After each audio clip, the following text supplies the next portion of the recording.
good morning, everyone. Thank you for being here. I hope it was easy to find because the event is very big and there's too many things going on. This workshop has been designed following a few years workshop that we did last year and the year before. And the year before, we started with something called, I think the first year was about imagining futures of AI can bring us an AI-driven life. Last year, with the help of Kitrhona and the TASC team, we created a workshop called Future of Work. And the goal was, and Stuart Russell and a few others were here, we'd imagine how work would be in the future, how we design it, and what's going to be the impact on society, economy, and so forth.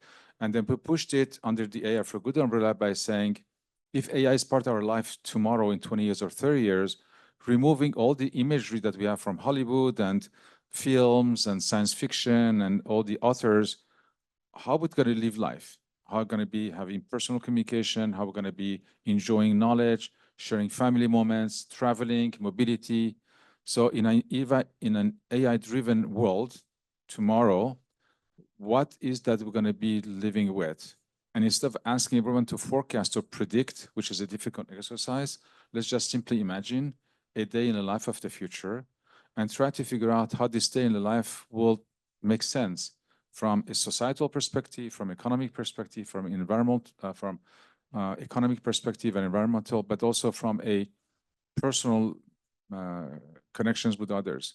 So there is no truth in there, but there are so many different ways that we can imagine the future. With Francesca Rossi, I'm part of a group at the OECD about AI futures, and the exercise is different, right? It's about figuring out what's going to happen with AI and impact of AI. But here we're trying to do, and she's going to probably share a few of those insights later today. But today we're, thanks to Stephanie and Niall and Kitrhona and everybody else that have been designing this workshop, the goal is really to collectively imagine moments of life that we desire. And how could those moments make sense? And the goal for us is to do it through the different moments that have been designed, but also later today, as we design those moments and those worlds that we think, that you think are going to be interesting, we want you to go and test it out and check with others how those words make sense, and if people approve or disapprove or connect or disconnect. And tomorrow we're going to be revealing what happened with all of that, but I'll leave the secrets to be revealed little by little. But welcome again, and I think it's exciting to work together to designing futures that we all want. And the exercise has been designed with a lot of thought behind it, so hopefully you get a good day out of this. Thank you.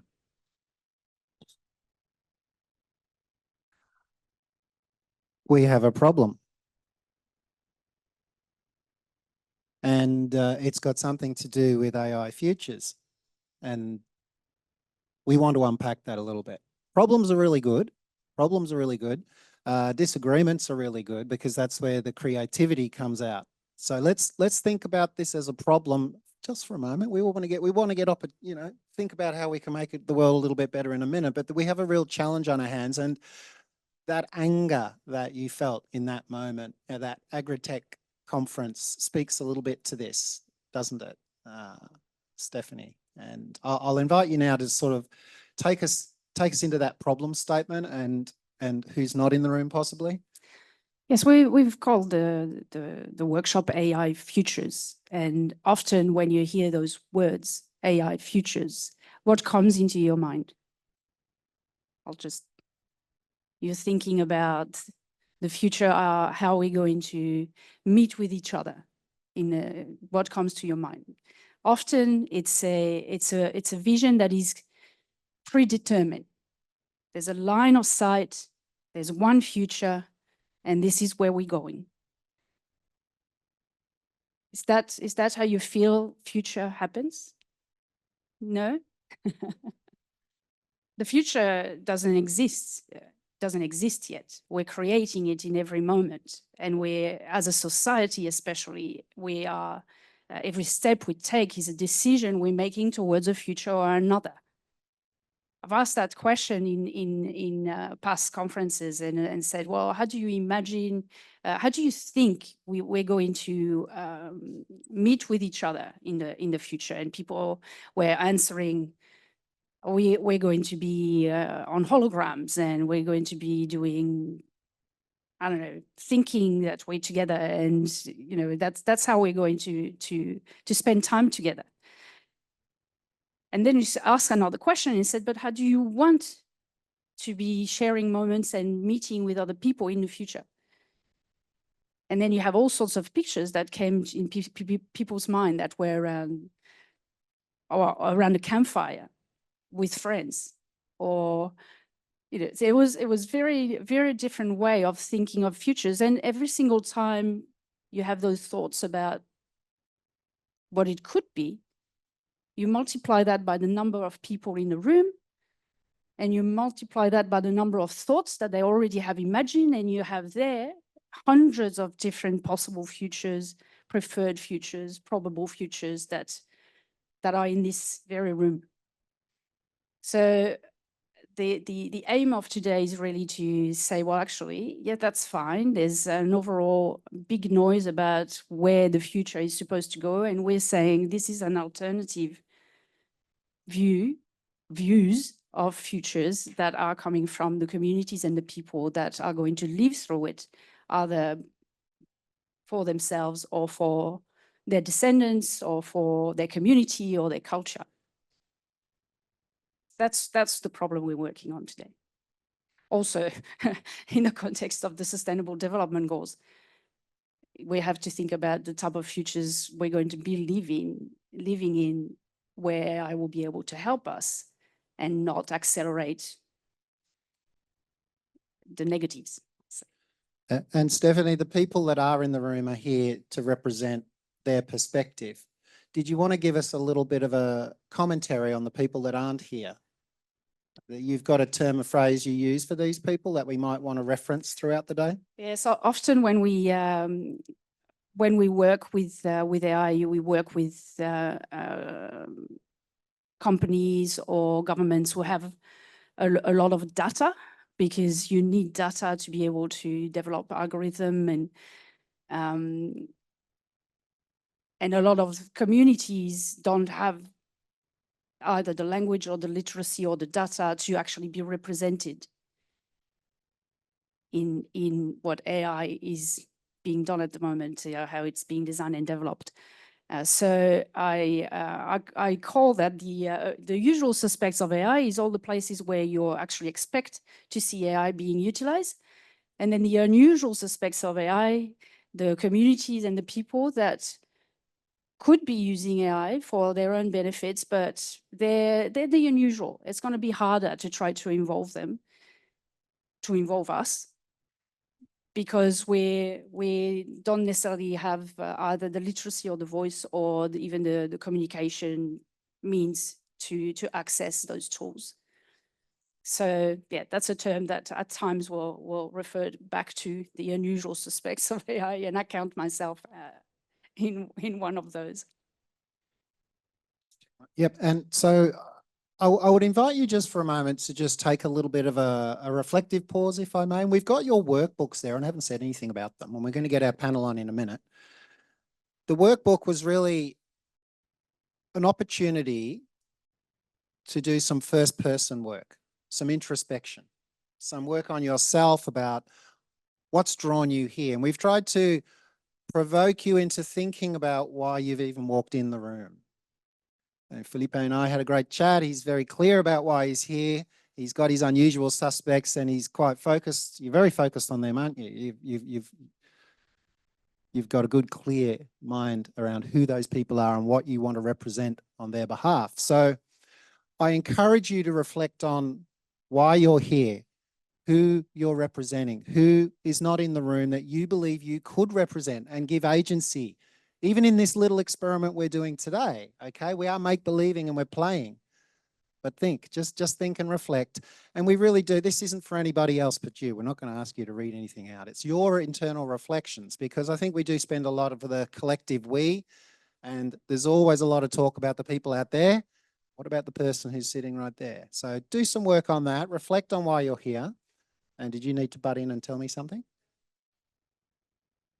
Yes, we actually haven't taken the time for the people who arrived a bit later to pick up a picture and have a couple of minutes conversation with people next to them. Yeah, so we'll About what is it that brought them here, and what attracted them in that picture, especially. And so, if you want to do that and then have a bit of a huddle with the person next to you, that would be fantastic. Yeah, we've got about 5 minutes before the panel starts. So grab a picture, have a chat, talk about why you're here, and maybe talk about your unusual suspect. Who would you like to give a voice in the room today by your representation?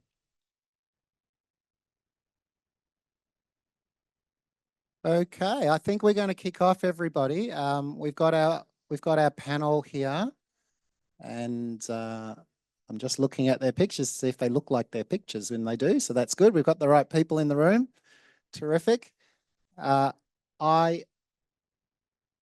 We're going to be running this in quite a structured way with some Q&A, which Stephanie will lead and facilitate. And I don't really have much more other than I'll let you introduce the intent, because I think it's really important when we have panels to be quite focused on the intent of the Q&A, to really make sure we get an outcome that contributes to what we're trying to do today.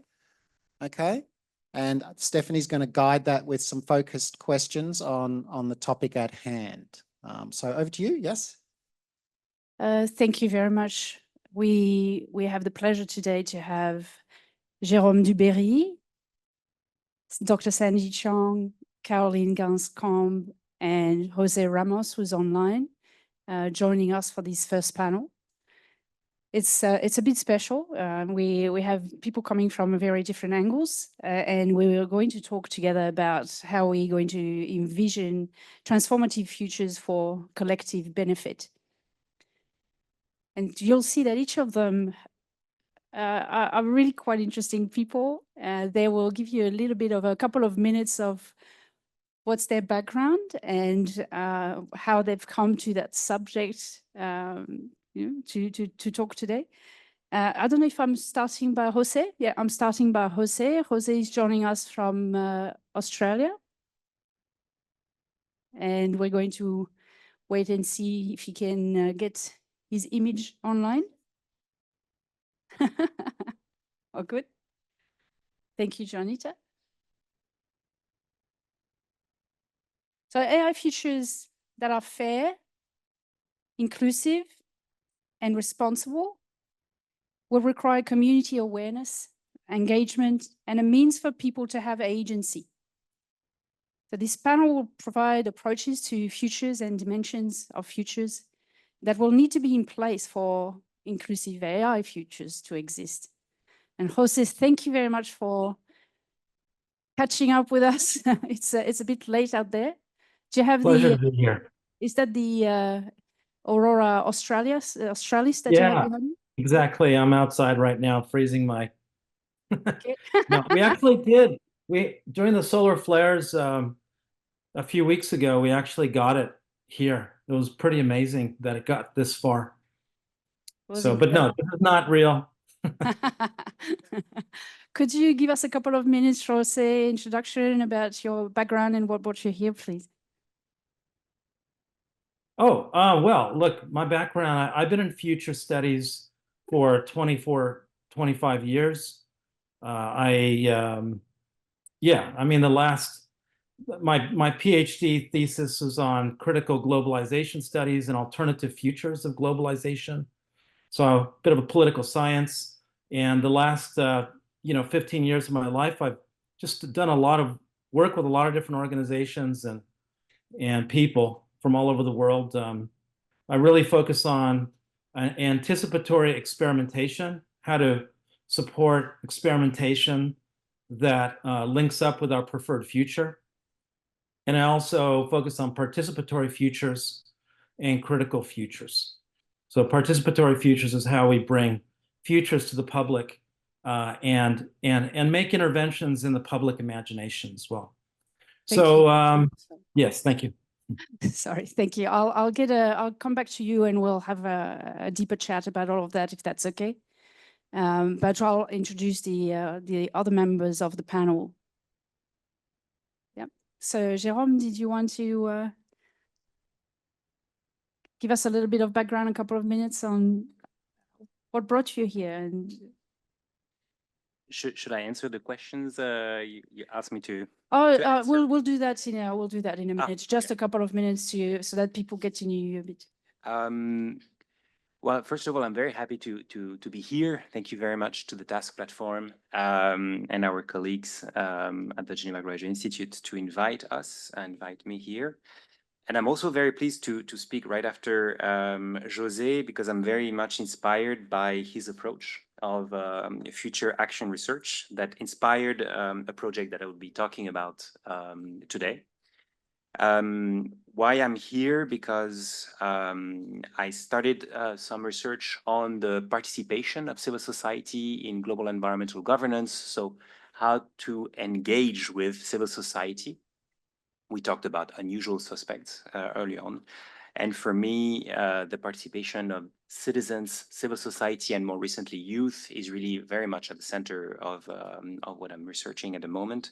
And in particular also related to the question of literacy. And because everywhere you read, if you read the recent documents about AI governance, and proposals everywhere, it says that AI governance should be inclusive. Okay, great, but how do you do that? And how do you do that concretely?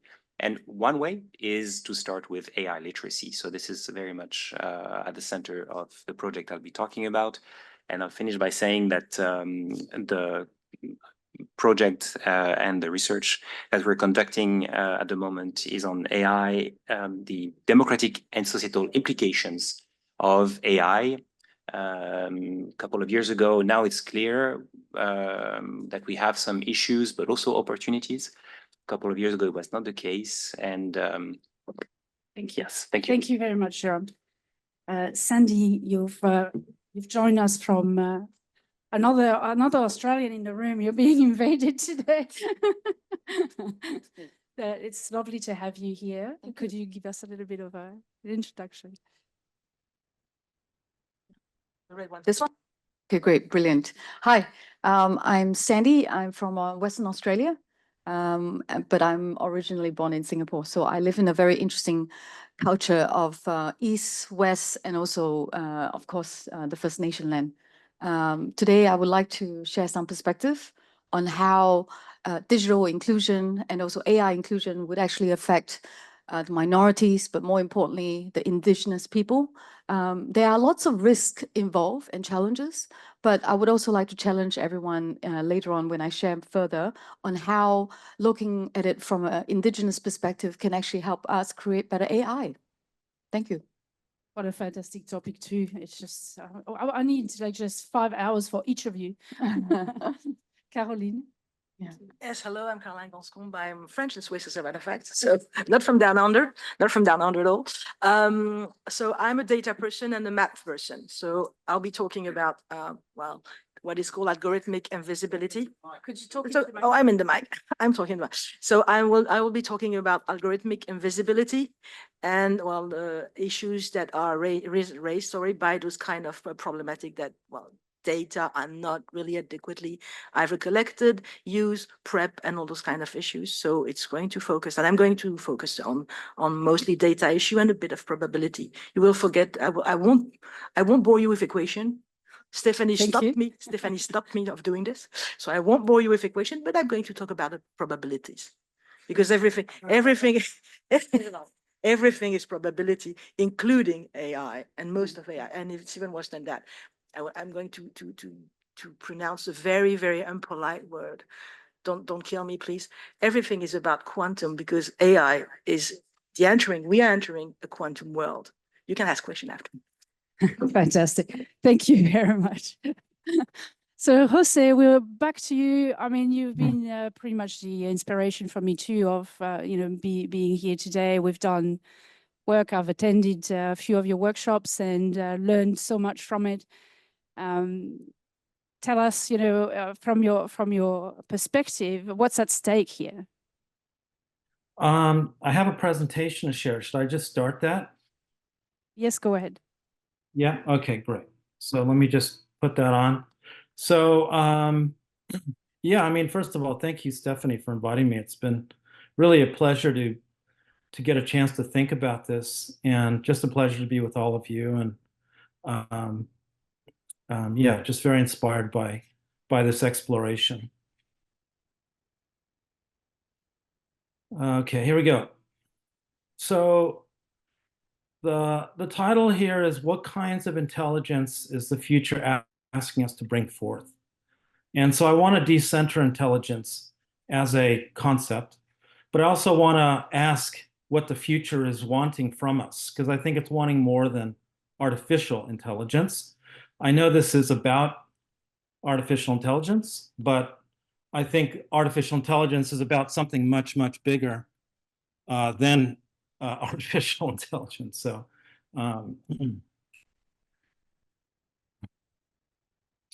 okay. And the first thing is, I mean, technology. You know, humans gain so much from it, and I think the first thing that you know, the first sort of inclination we have is when we think about technology is, as human beings, well, quite beneficial. And this has been going on for a very long time.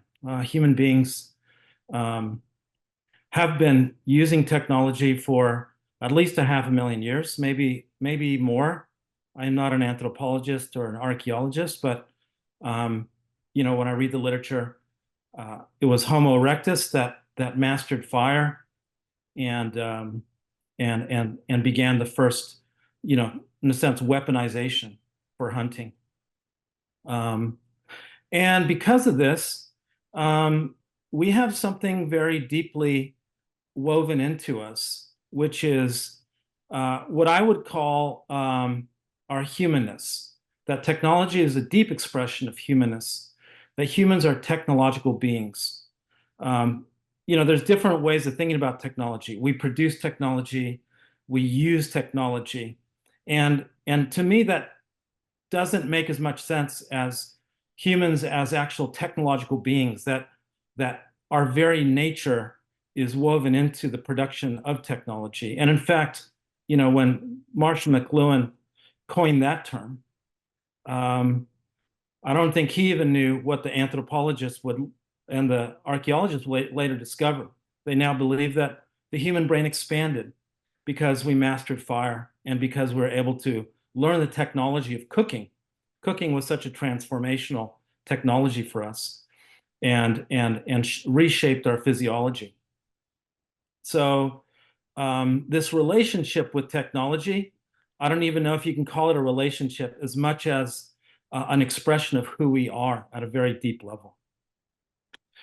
And that technological beingness has reached a point of extreme contradiction. So we have now come to the point where we're so successful at technology that it has endangered our future survival. You know, and I love this this mashup of hokusai. You know, beautiful waves crashing down, but full of junk, right? Because we produce so many things. We love eating all these things, but they end up in our water systems.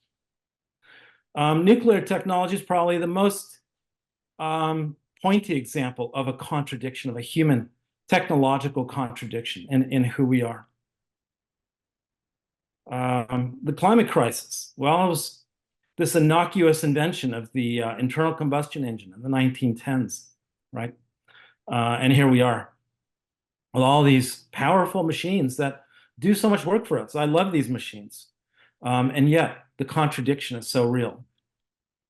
And now we're venturing even further into the realms of technological contradictions with drone warfare and all the ethical implications that entails. And of course, the biochemical industry that's produced all of these amazing drugs for killing pain, et cetera, et cetera. But here we are with a opioid epidemic that's not just in the United States. It's now spreading to other parts of the world. It's really devastating and incredibly heartbreaking. And the late great sociologist Ulrich Beck talked about what we had created as a global risk society, that we have created a system where we are perpetually producing more and more risks. And he said that the contemporary industrial science system is producing risk. Even while we're trying to solve some things, it produces ever new dimensions of risk. And we can see AI in this way. And then we have films like Dio Machina and The Terminator that express our underlying unease, our underlying fears. You know, film is how we express our unconscious fears or emotions. And these are essentially saying to us, I'm not sure about what we're doing here. I'm not one of those people that believe, you know, AI is going to come alive and decide to wipe us out, because I don't think AI will have its own consciousness. That's not part of my, you know, my epistemological boundary. But it does express, we are expressing these deep unconscious fears about where we're heading with this. So when we have an unconscious species bias, AI cannot be for good. And I think the first thing that we have to grapple with is this reality that we are technological beings and that we're producing contradictions. And that, as the sociologist Ulrich Beck has pointed out, we've not only produced these contradictions, we've accelerated or even multiplied the speed at which these contradictions are taking place. And until we actually grapple with that point, I can't really see us being able to grapple with AI. And then there's also the political economy. The political economy is so fundamental. You know, 25 years ago, at the turn of the millennium, we thought the internet was going to liberate us all. And that was the zeitgeist of the moment. And that was what everyone was saying. And 20 years later, you know, we're in a pandemic and there's social polarization and families are being ripped apart by the construction of algorithms that incentivize argumentation, incentivize conflict between people. So the political economy is very fundamental, and technology is embedded within these political economies. So technology requires socialization. It needs to be embedded within human norms and needs, and it needs to be aligned with the futures that we want. We haven't had proper discussions about that. And technology requires ecologization. There's another term just decided to make up. It needs to be embedded within the needs and the limits of the web of life. And so, so how do we do this socialization, ecologization? So what I would, you know, just, this is provocation. This is, you know, providing some food for thought here. I think this requires multiple intelligences that are going to help to socialize a technology like AI. So I want to decenter this idea that it's about artificial intelligence. I think we need a pantheon of intelligences, or an ecology of intelligences. De Souza Santos talks about an ecology of knowledges that are going to be able to socialize. So we need, first of all, ecological intelligence. You know, this is a photo of, or not a photo, depiction of Edo period Japan, where regenerative farming was done, very sophisticated regenerative farming, something that's been lost, but now it's coming back. We need, yeah, ecological intelligence also includes understanding where we are in the web of life, you know, and it contrasts to, you know, this kind of man over earth kind of view. We need anticipatory intelligence. So we need to create ways in which we can anticipate the future, understand the future. We need regenerative intelligence. There's a depiction of Tenochtitlan, you know, when the Spaniards came to Mesoamerica over 500 years ago. And, you know, very sophisticated systems for regenerative agriculture. So what about regenerative intelligence? What about social intelligence? What about our capacity to work together and to solve each other's problems? What about interspecies intelligence? The intelligence that we might learn from another species. How about geoplanetary intelligence, where we learn what a planetary scale of concern means? Narrative intelligence, where we learn deep time and understand what that means. Epistemological intelligence, where we can understand many ways of knowing. Or maybe even heuristic intelligence, where we master the logic of learning and action cycles at a planetary scale. And these kinds of, this ecology of knowledges, this ecology of intelligences has the capacity to socialize technology and bring forth new ways. And within that, I can see AI being for good. And that will require really being able to understand and interact at a much more sophisticated and nuanced way. So one way to do this is participatory futures. And participatory futures is a way of bringing futures questions and issues to the public. There was as an example of this, there was a project called Moral Machine, which asked the public about how algorithms should be governed, right? We haven't really been asked as a public, how should algorithms be governed? But this is such a fundamental question. So these kind of questions for AI need to be brought into this broader ecology of intelligences and knowledge. And what do the species think? What about an interspecies council of the future? Maybe other species have something to say about how AI needs to be governed as well. You can see the report on participatory futures on the NESTA website called Our Futures by the People for the People. Again, just a pleasure to be here. Thank you, Stephanie, and thanks to everyone who's here. Thank you very much, Jose.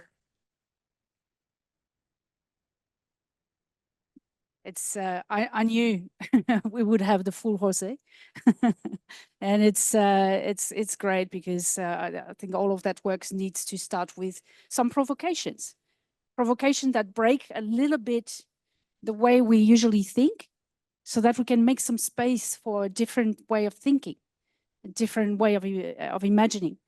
Maybe I think there was so much content, Sandy, in what Jose has brought up about that, the intelligence and all of the knowledge and the wisdom that we have learned over the millennium, that should be part of that conversation. What's your experience in all of that? You've worked a lot with Aboriginal communities and Indigenous communities. I'll give you the mic. Thank you, Jose, as well, for the insightful presentation. My relationship with the Indigenous people dates back to 2018, when I first became the first Asian to be appointed onto the WA Indigenous Tourism Council. Before that, I've already lived in Australia for 25 years, but I never felt welcome. And the Indigenous people opened my eyes and opened my heart to a very different way of doing things. I was formerly an academic. I consider myself a scientific person. In fact, yesterday they just said that I'm now a member of the Geneva Macro Lab Scientific Advisory Board member. So that was quite interesting. People still consider me as a scientist after I left academia for 12 years. But I also see that there's a lot of science and a lot of rigorous kind of content in their culture. And also currently I'm advising the Noongar Chamber of Commerce in Australia on how to set up an ESG platform. Okay, so we have the SDG as a way of measuring and also try to use it as a framework for reporting and compliance. So now people are saying, okay, very often, you know, First Nations benefits and First Nations interests are more of an afterthought. So we decided to set up a platform that can be used all over the world by all the indigenous people. So this is particularly relevant to Western Australia because we are a resource-rich state. We make a lot of our money through mining, and we export a lot of our coal, our copper, our critical minerals that is necessary to power our new energy to all over the world, yeah, particularly the Chinese as well. So I suppose I'm not an indigenous person, but I see myself as a process expert. And this is what I uncover, or this is what I observe. There's this really interesting study that was done in North America, Canada, where they actually get an AI to pick what religion he or she or it chooses to be. Near the end of that experiment, the AI basically said, no, I don't think I'll be accepted in Christianity. I don't think I will be accepted in Islam or Buddhism. It's kind of sad, but I can relate to Aboriginal culture. What was really interesting was because it doesn't have all these kind of limitation, and it doesn't say because you are not you don't have a soul, or because you don't have a spirit, and therefore you are not human. And this is further verified by a researcher in Western Australia as well, an author who wrote a book about this little girl who's looking at AI from an Aboriginal perspective. What was really interesting was, you know, it was basically posited that just because you don't have a soul doesn't make you inhuman, right? And that the fact that you can support human being, you are there to help us, and so on and so forth. Again, essentially very similar to the Asian philosophy. We do not see human race as something or somewhat more superior than other species. So when you look at the ancient cultures like the Aboriginals, the Chinese, the Asians, we see all natures to be on equal paths. Whether you are a dog, a cat, you're a plant, you're a bug, we all have a life, and therefore you should be respected. And because of that kind of philosophy of thinking, we wonder if we're asking the right question when we look at a very Western influence kind of narrative here, when we look at AI. Number one, to start off, we call them artificial intelligence, right? Just the word artificial is already limiting our thought process, our thought leadership, and our creation. What if we think of them in 17 years or 70 years or 100 years that they are alive and that they can live among us? And what would they do? How would they behave, right? And how do we integrate Aboriginal or other cultures' perspective into that particular machine? And that makes a more interesting conversation rather than treating them like artificial and therefore assuming that they have no compassion. So that's one perspective. Second perspective about the way memories are being saved. So they were saying that AI could actually help Aboriginal save their language, keep the culture. That's all very good.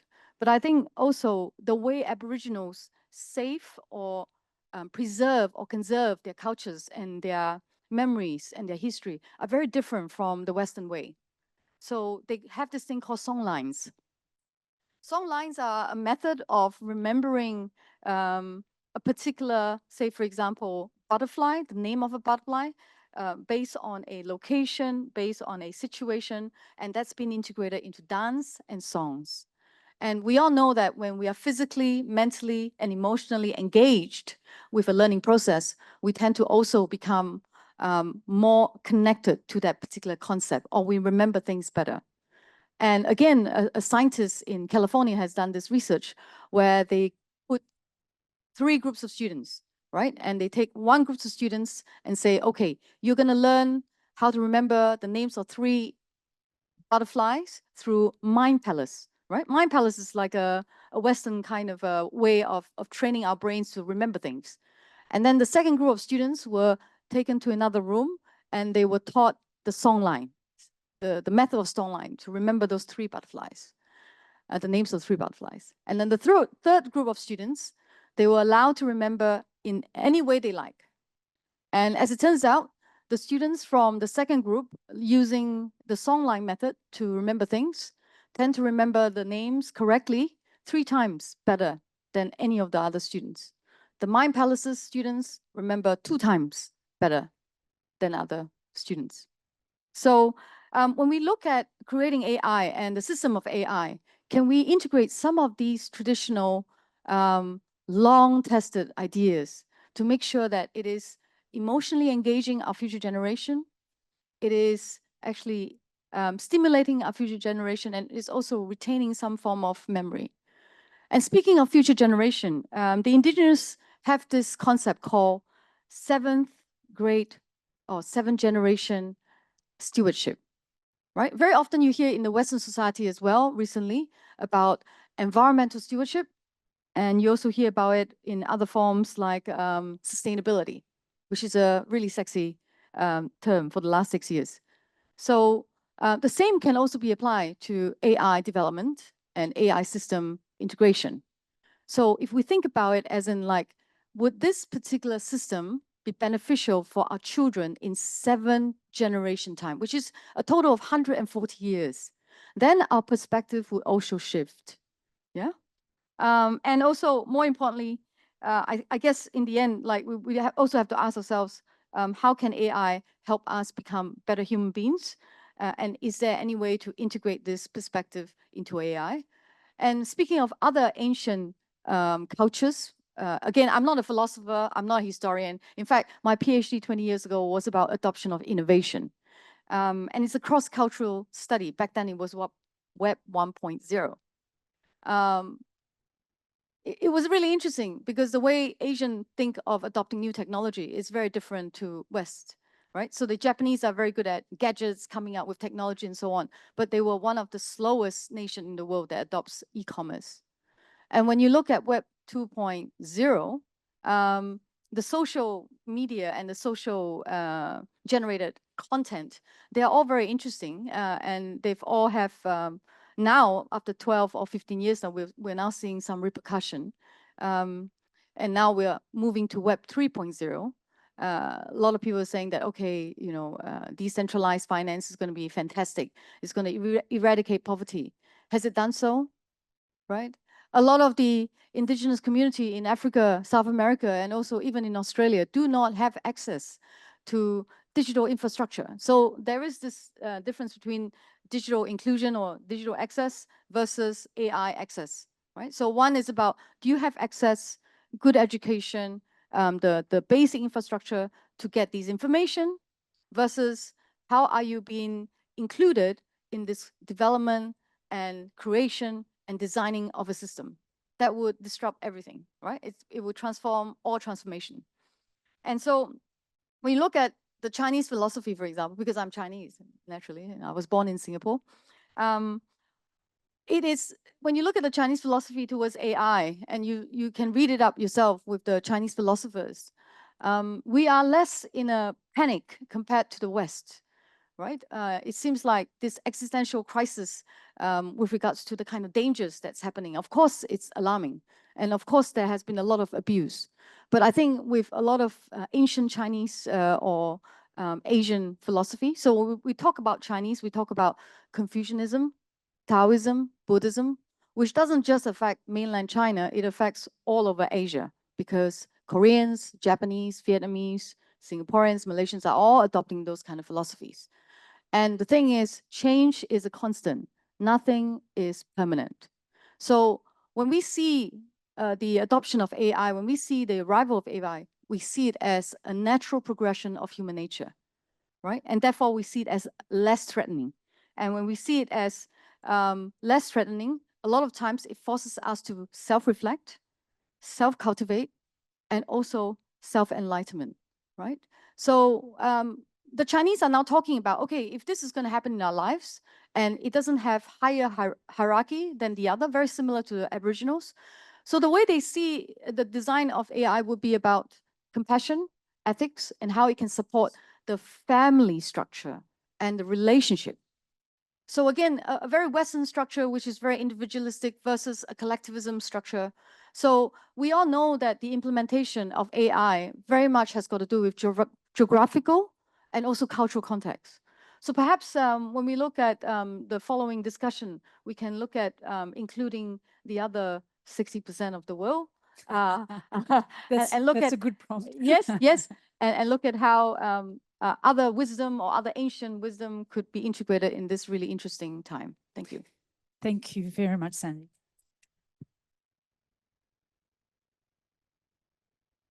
It's so fascinating. And that was the whole point of having people coming from very different background and bringing those different views. And we're hoping that this a mosaic of thoughts will help us again open up. Thank you very much, Sandy. Jérôme, you've done quite a bit of work on that aspect of AI literacy, on engaging especially youth and looking at democracy and citizenship. I'm really looking forward to hearing what have you found out? What gives agency to young people, and sorry, what your project is all about, because I think it's quite a fascinating subject. Thank you, Stephanie.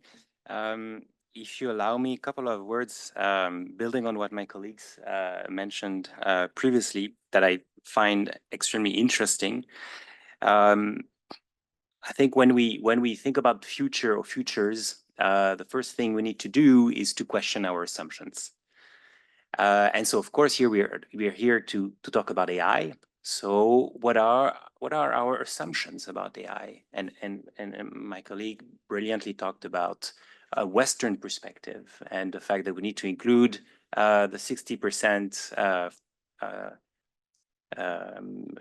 other cultures, the views of women, youth, which is the project we're focusing on, indigenous communities, is extremely important and is necessary if we want to ensure that AI is legitimate.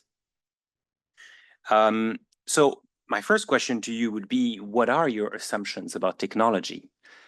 And from a Western perspective, I would say that I would maybe identify a couple of them. The first one is that technology progress is unavoidable. A lot of tech companies will tell us, we cannot stop it, and if we don't do it, other people will do it. So it's impossible. We cannot stop technological progress. And that's a myth. Of course we can. We just need to decide it. The second, and that gives a false sense of autonomy and agency to technology, which doesn't develop by itself, at least not yet.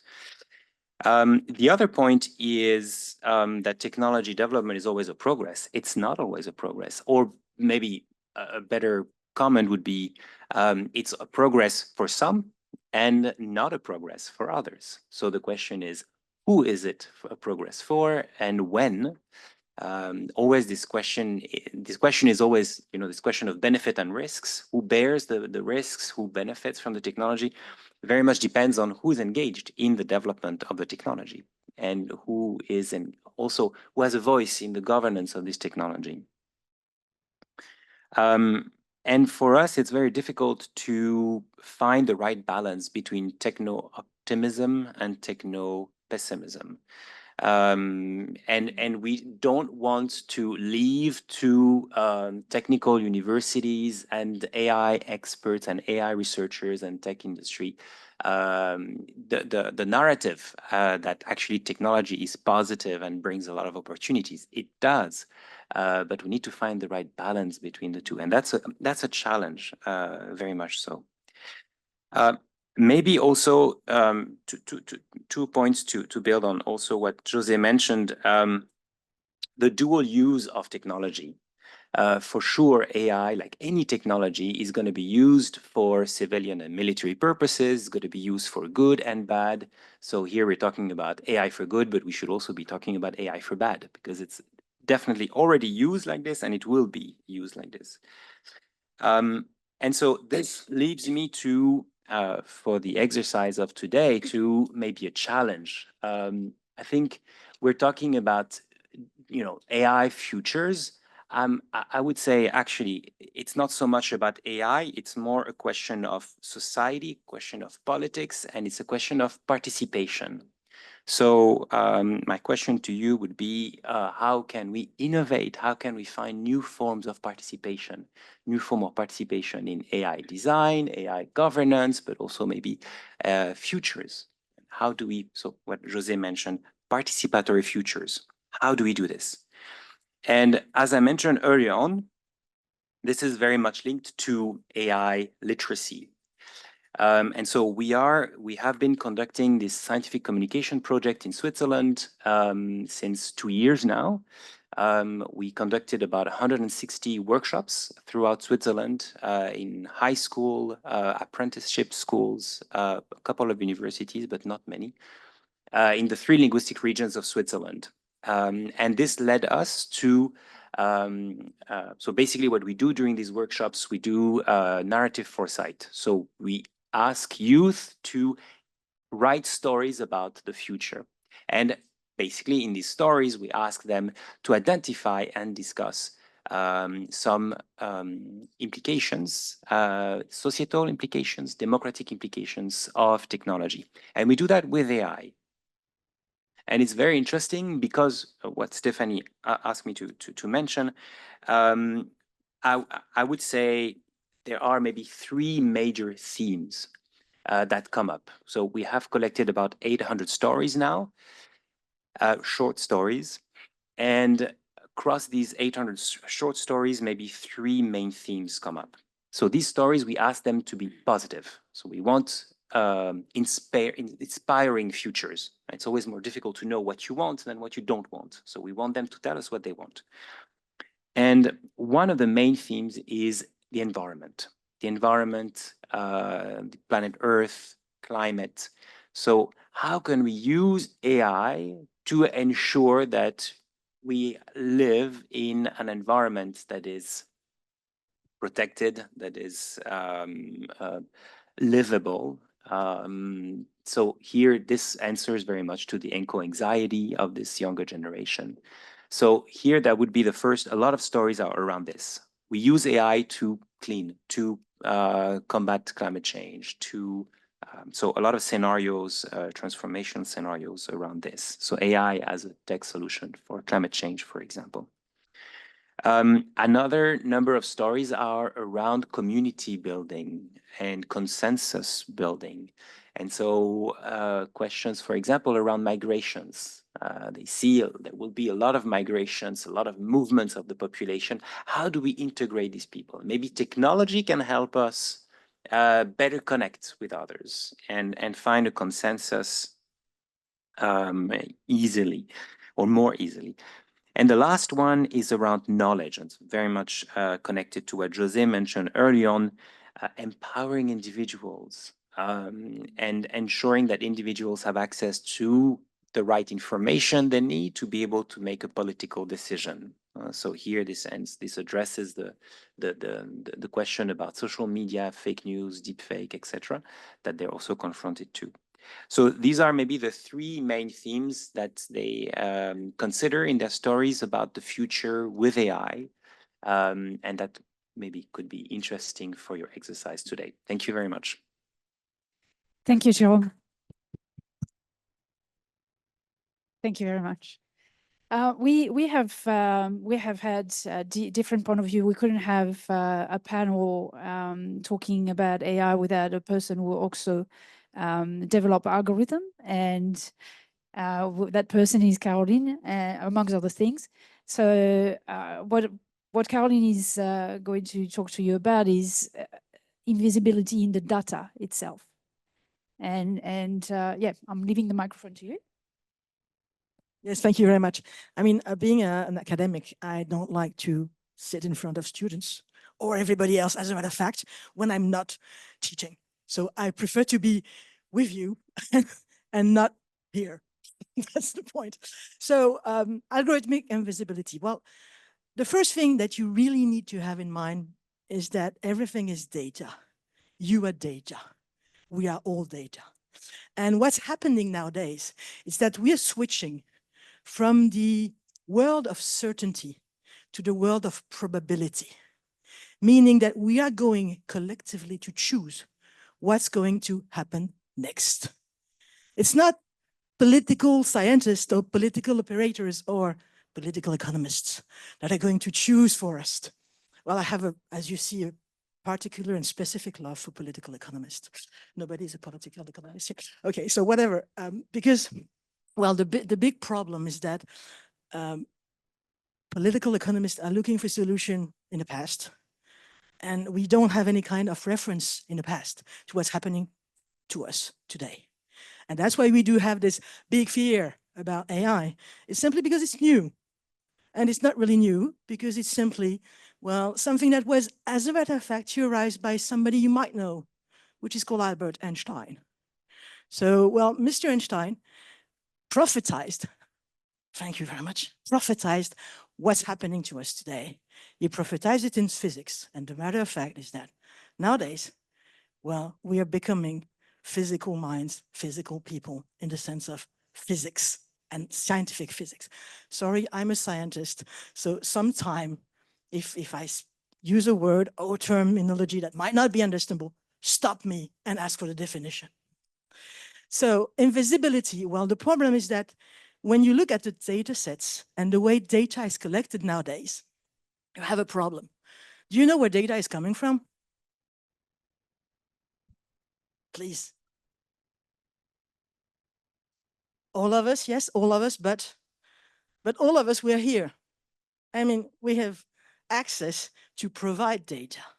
So the data we're providing is essentially biased because we are the providers. And when Sandy was talking about access, it's not only access to technology or to access to artificial intelligence, but it's also access to provide the information. Now, if the information is not in the data set, forget about the information being anywhere in AI. And this is why we do have the problem of algorithmic invisibility, because before algorithm, and to have algorithm behaving quite adequately, they need to be trained, and they are trained using data, absolutely, data. So data is key. Data is absolutely central. And if it wasn't to work, it doesn't work, whatever. So whatever, I don't need a presentation. You will have it later on. So, oh, it's coming, it's coming. Okay, I need time. I need time for action. So algorithmic invisibility, it's when the data used to train those different kind of models is inadequate, might be bias, might be leading to bias and those kind of things. And the problem is that, let's say, 100% of the data we have today is biased. So this is why we need to change this. And we need to change this by providing accessibility to provide data to all communities. Let me give you an example. Do you know that 70% in France, I'm writing a French example, that 70% of the access, the first stage to access to employment are managed by algorithm. Meaning that if you want to access an employment in France, well, you need to go through an algorithmic filter. The problem is that the algorithmic filter does not include, for example, information about what is diversity. They say, oh, we do, oh, because it's based on announcements, on jobs posting. Read the jobs, go on the internet, read the job posting. We welcome people from diversity. Good. What is diversity? Now, if your algorithm is not trained to know what is diversity because it's not defined, well, people from the diversity or being diverse will never pass the filter. This is a first bias. And this is in AI all the time. So before about talking about, yeah, we need to have algorithm trained to be ethical. Well, if the data is ethical, they're trained to be ethical. As simple as that. So it will come. Okay, I know, it will come. Whoa, the network is low. So the key aspects of algorithmic and the invisibility, as you can see, 5 of those. Biased data sets, bias labeling, algorithm bias amplification, lack of inclusivity, implication, and consequences. The problem is that it's not only about data, what you see about data, it's also about metadata, which is the data on the data, which is the label. Now, it's not only the data you collect, but access also to label, because in order to train, you provide those algorithms with information on the data.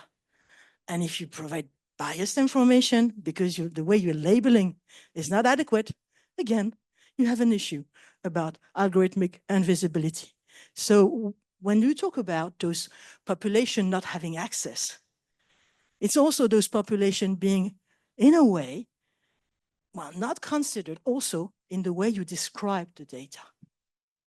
Again, if we talk about people, about diversity, when building those metadata database, somebody doesn't know what diversity is. They, oh, well, it's the capacity to have different kind of whatever. For example, dishes, or what, because they don't just know the common definition. So you will have the algorithm saying, oh, when I see diversity, it might be diversity in food, it might be diversity in cats, whatever other species. They don't think about human diversity, whereas us as human, we think, when we say diversity, we think about certain elements. So the problem is not only the data, access to data, it's also access to labeling, which is never done. And when we talk about inclusivity, which is exactly what we think. So again, it's going to come, I know. So we wait. In the meantime, so if you those key aspects, if you look at data standard, they're not considered in data standard. I'm here going to do a very short information about data, about what is AI training, because all the algorithms are trained. And if I just provided this definition, I'm not going to talk about it, it's going to be very quick, simply to show you that all the different kind of AI learning are based more or less on data. So again, and again, if the data is not correct, we have an issue. So again, I told you data quality is key. And what is interesting is not the first one, because everybody knows about the first one. I mean, it's absolutely obvious that you need to have, well, quality data. As a matter of fact, are we producing quality data? No, yes, maybe, why not? Nobody knows. Okay, well, as a matter of fact, again, we are producing in certain environment quality data, in other environment, not. Let me give you another example.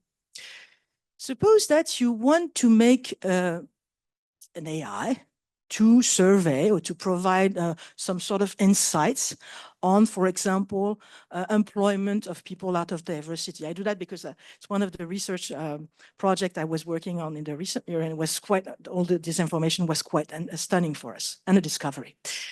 Well, if you think, for example, that, okay, we're doing this in Europe, but the problem is that in Europe, you're not allowed to collect racial data. Ouch. So how do you train your algorithm if you're not allowed to collect and use the data where you want to do the analysis? But what you do is that you use other countries' data. You do some statistical correlation and elements and all those kind of things. And then you say, okay, I'm going to use this data from the United States of America, because they have the right to collect whatever they want. We are going to import this in Europe, and we're going to train our European algorithm using this American data. Okay. Is European sociology identical to American sociology? How can we train a European algorithm using American data? And we do it every day. So the problem is there. You also need, and what Jose said is absolute, you need to know and to collect also environmental data. Where, when, why, how this data was collected. Is this in standard? No.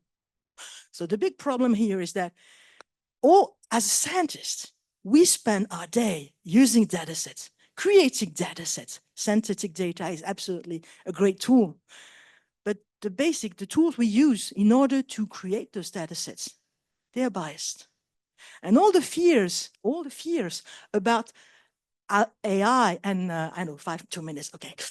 All the fears about those AI issues, they are only, well, built on the fact that the data is not adequately structured, is not adequately collected, and is not adequately informed.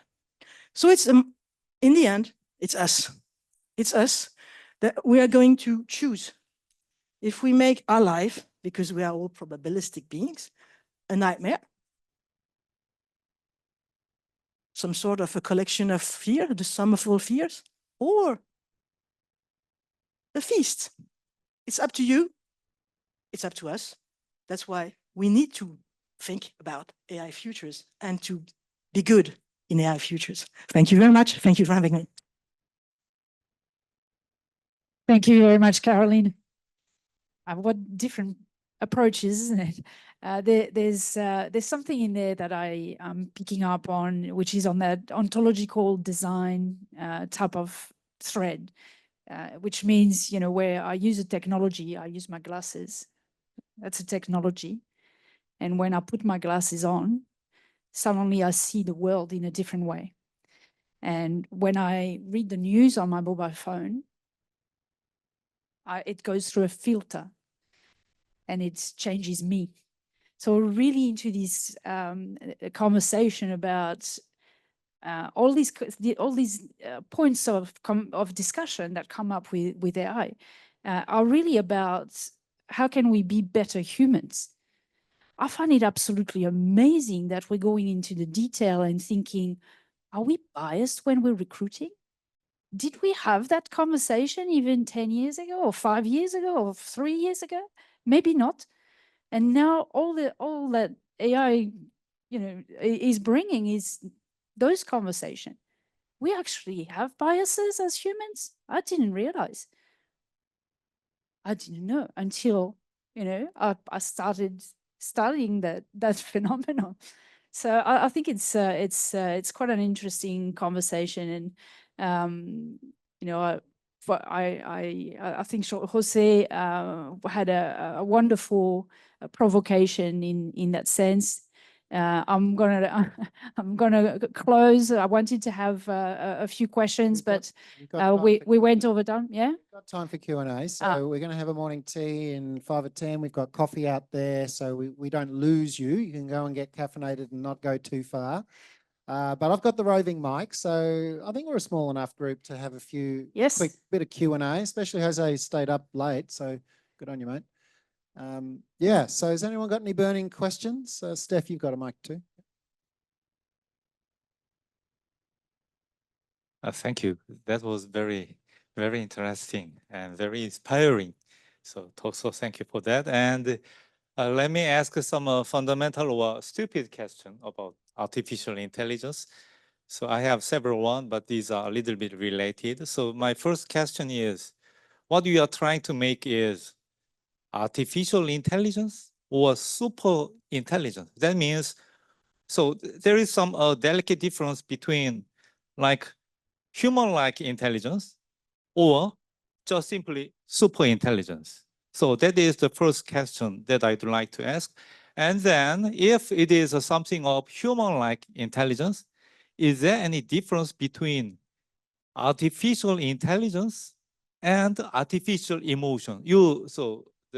Dr. Chong and Caroline, you mentioned about emotion and something related, but artificial emotion is something of artificial intelligence, or these are two totally different things? So artificial emotion, it is not simply to read the emotion from a facial gesture or the voice tone or something like that. It is, I believe it is totally different thing. So these are two my questions.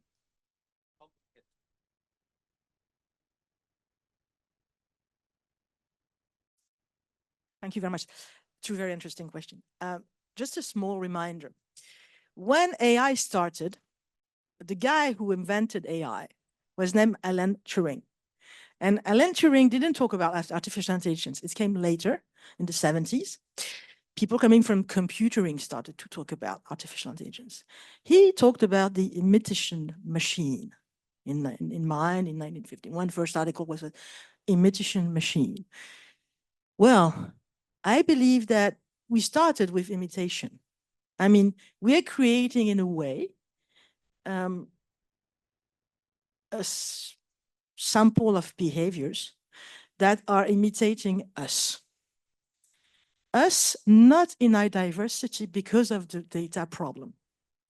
And that's the first thing. Now, and that's why I talk about quantum earlier before, what's happening is that neural networks, matrices, the fact that we are data points, created absolutely unforeseen novel way of tackling and including emotions.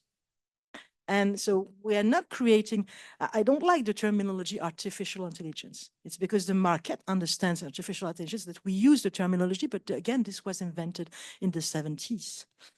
I like the idea of starting with an imitation machine, knowing that this imitation machine is biased because of data issue, and that we are going in the future to create something that is more and more, because we are going to provide access to data gathering and have access to more data. In the future, we might have something which is more the true imitation of society, to foresee society maybe or maybe not. That's the first point. The second point about emotion, I witnessed yesterday, and I don't know if you were there was this very nice encounter between an artificial intelligence moved dog and a toddler. I don't know if you've seen that. I can provide the video. You've seen, remember. It was so nice because you had this toddler not knowing that this thing was artificial. And he started to discover as a fellow human, oh, this is something that is living. This is something that is alive. And he had emotions. But he had the same emotion, I believe, than discovering a real dog. We will consider this a real dog because we're adults.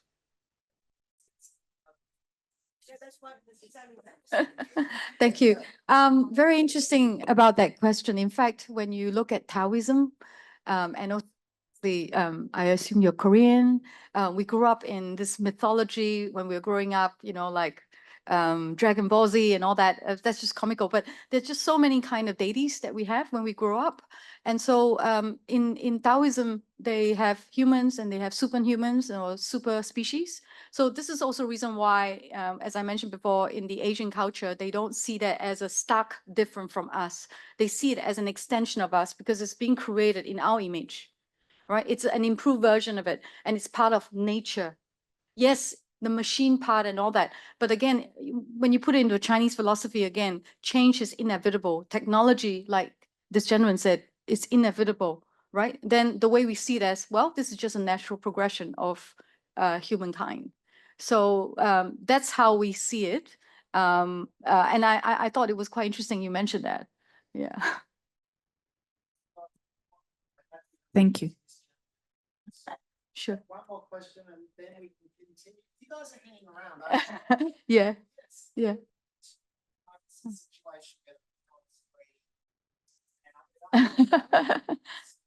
This isn't the end of the conversation. You want to give me the mic so I'm not screaming? So we do have one more question. Over to you, good sir. Thank you very much. So I'm Anders Johnson. I work in communications with the International Labour Organization. The other day I came across an article which was looking at trust between people and technology, and it said, based on polling, that people sort of under the age of 25 were apparently more comfortable trusting generative AI with their worries around their mental health than they were with trusting actual doctors. So my question to you is, A, how do we actually build up this trust that people have with, you know, artificial or generative AI? And is this a good or a bad thing in your opinion? Can I jump on this? So we tend to see technology very differently depending on the age. So you know, if you're born, or if a technology emerges before you're 20, you find that absolutely normal. If this technology emerges while you're between maybe 20 and 30 or 20 and 40, you find that super cool. And if the technology emerges after 40, you're basically outdated and you're very critical. So I exaggerated here a little bit, but I think this is a very important point. What we find natural or not. What you're referring to here is really this question of literacy. So, and this is true for AI, but this is true as well for digital technologies in general. There are lots of studies that show that youth has a lot of digital skills. They know how to use the tools, but they lack the literacy. They lack the critical approach to these technologies. So they would say, I trust more what I see on Facebook than or on Instagram than what I read in the newspaper or in a scientific journal. So this is extremely important. That's the role of universities and education in general, to reinforce this literacy and to ensure that they understand what is happening behind the technology, what is the business model behind it, what are the issues. We talked about algorithmic invisibility, we talked about different cultures. This is extremely important to include. So that's what I would, my comment would be. And maybe to jump on what you said before as well about artificial narrow intelligence. For me, there are three types of intelligence, artificial intelligence. There is artificial narrow intelligence, what we're experimenting right now. And then there are two other steps, potential future generations of AI, artificial general intelligence and artificial superintelligence. Artificial superintelligence between being the point of singularity when the human being is not the most intelligent species on Earth. This is very much hypothetical and political and science fiction. But there are lots of discussions about, should we govern AI today or should we govern potential artificial superintelligence? And there are very different views about this. So this is really interesting to see. So that's it. Yes, I was about to get the microphone. I think, Jose, you might take that up also on the question of intelligences. And you heard the panel and you the rest of the panel, and you heard the questions. So you have a couple of words of to wrap up this panel? Oh yeah, just very briefly. Well, I mean, first of all, I think I agree with everyone. As Caroline was saying, who's missing? Who's missing from the data? So I think that invisibility is so fundamental. I think from what Jerome is saying, so important to have understanding of how people see technology across age, across cohort, and those narratives are really fascinating. And I think that narrative foresight has so much potential to help us navigate both the past and the future. Narrative foresight is not just about understanding stories, but about how our understanding of the past can transform how we envision the future and those preferred futures. So I really think that the narrative foresight approach is really fundamental. And then, from Sandy, what I picked up was just the importance of culture, of allowing the diversity of human cultures to enrich the way in which we approach this dilemma. So yeah, I'm just basically in furious agreement. For me, the issue of trust must be earned. We don't go into a relationship and throw ourselves in and decide we're going to get married the first day. We learn about that person, and we find out what their values are, what our values are. Do we like each other's sense of humor? Do we like to be with each other? Do some of the things they do drive you nuts? They probably will eventually. So to me, trust is earned, and earning that trust means that socialization process and bringing all the different forces to bear upon the dilemma. So yeah, I don't want to give anything away. I think all must be earned by those that wield these powers. Thank you very much, Jose. Thank you, Sandy. Thank you, Jerome. And thank you, Caroline. Please join me.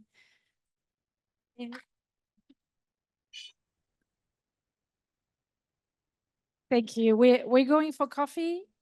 Come back because now we're going to the work. We We're got going to this is a socialize the workshop business. and we're going to work after the break. So Yes. we'll see you in 15 to 20 minutes. Thank you. Thank you very much. I think we're going to do a quick where we've been and where we're going, just to reset and recontextualize where we are in the day. And then we're going to get some more wonderful insights and information from amazing people. So we've managed to get through the morning, form a team with a purpose around an alternate future that we're all engaged in, passionate about. We've connected with a person that's not here, and we've considered the empty chair, the people that are not fortunate enough to be able to represent themselves in the room. And we've put together a day in the life in the future that we will be very happy about. And now we're going to talk about pathways. And I'm going to hand over to Stephanie to take us through how that connects to the panel in more detailed, specific terms. And then we're going to welcome the panel and get your notebooks out. And as a lot of people are, which is great, jotting down all of the wonderful things we're going to hear. Over to you, Stephanie. Yes, thank you very much. It might be a bit confusing. Is there some new people that just arrived and haven't participated yet to the morning activities? If you're new, Yep. amazing. Thank you for joining us. Thank you for joining us. Have a seat down the back there. If you just plonk yourself down, there's no wrong place to sit down.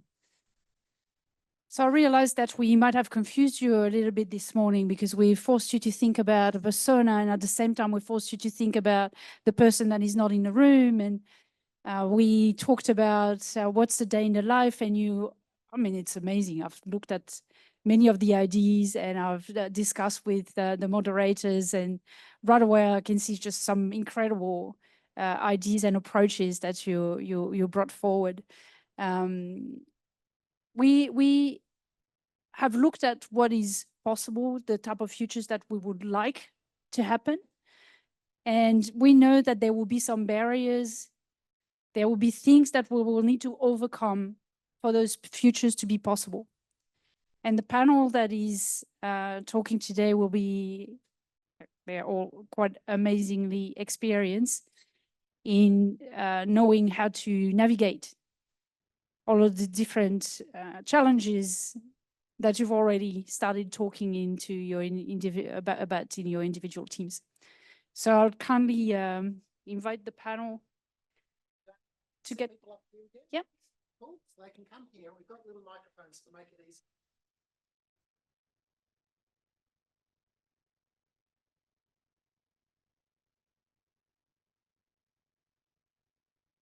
Thank you.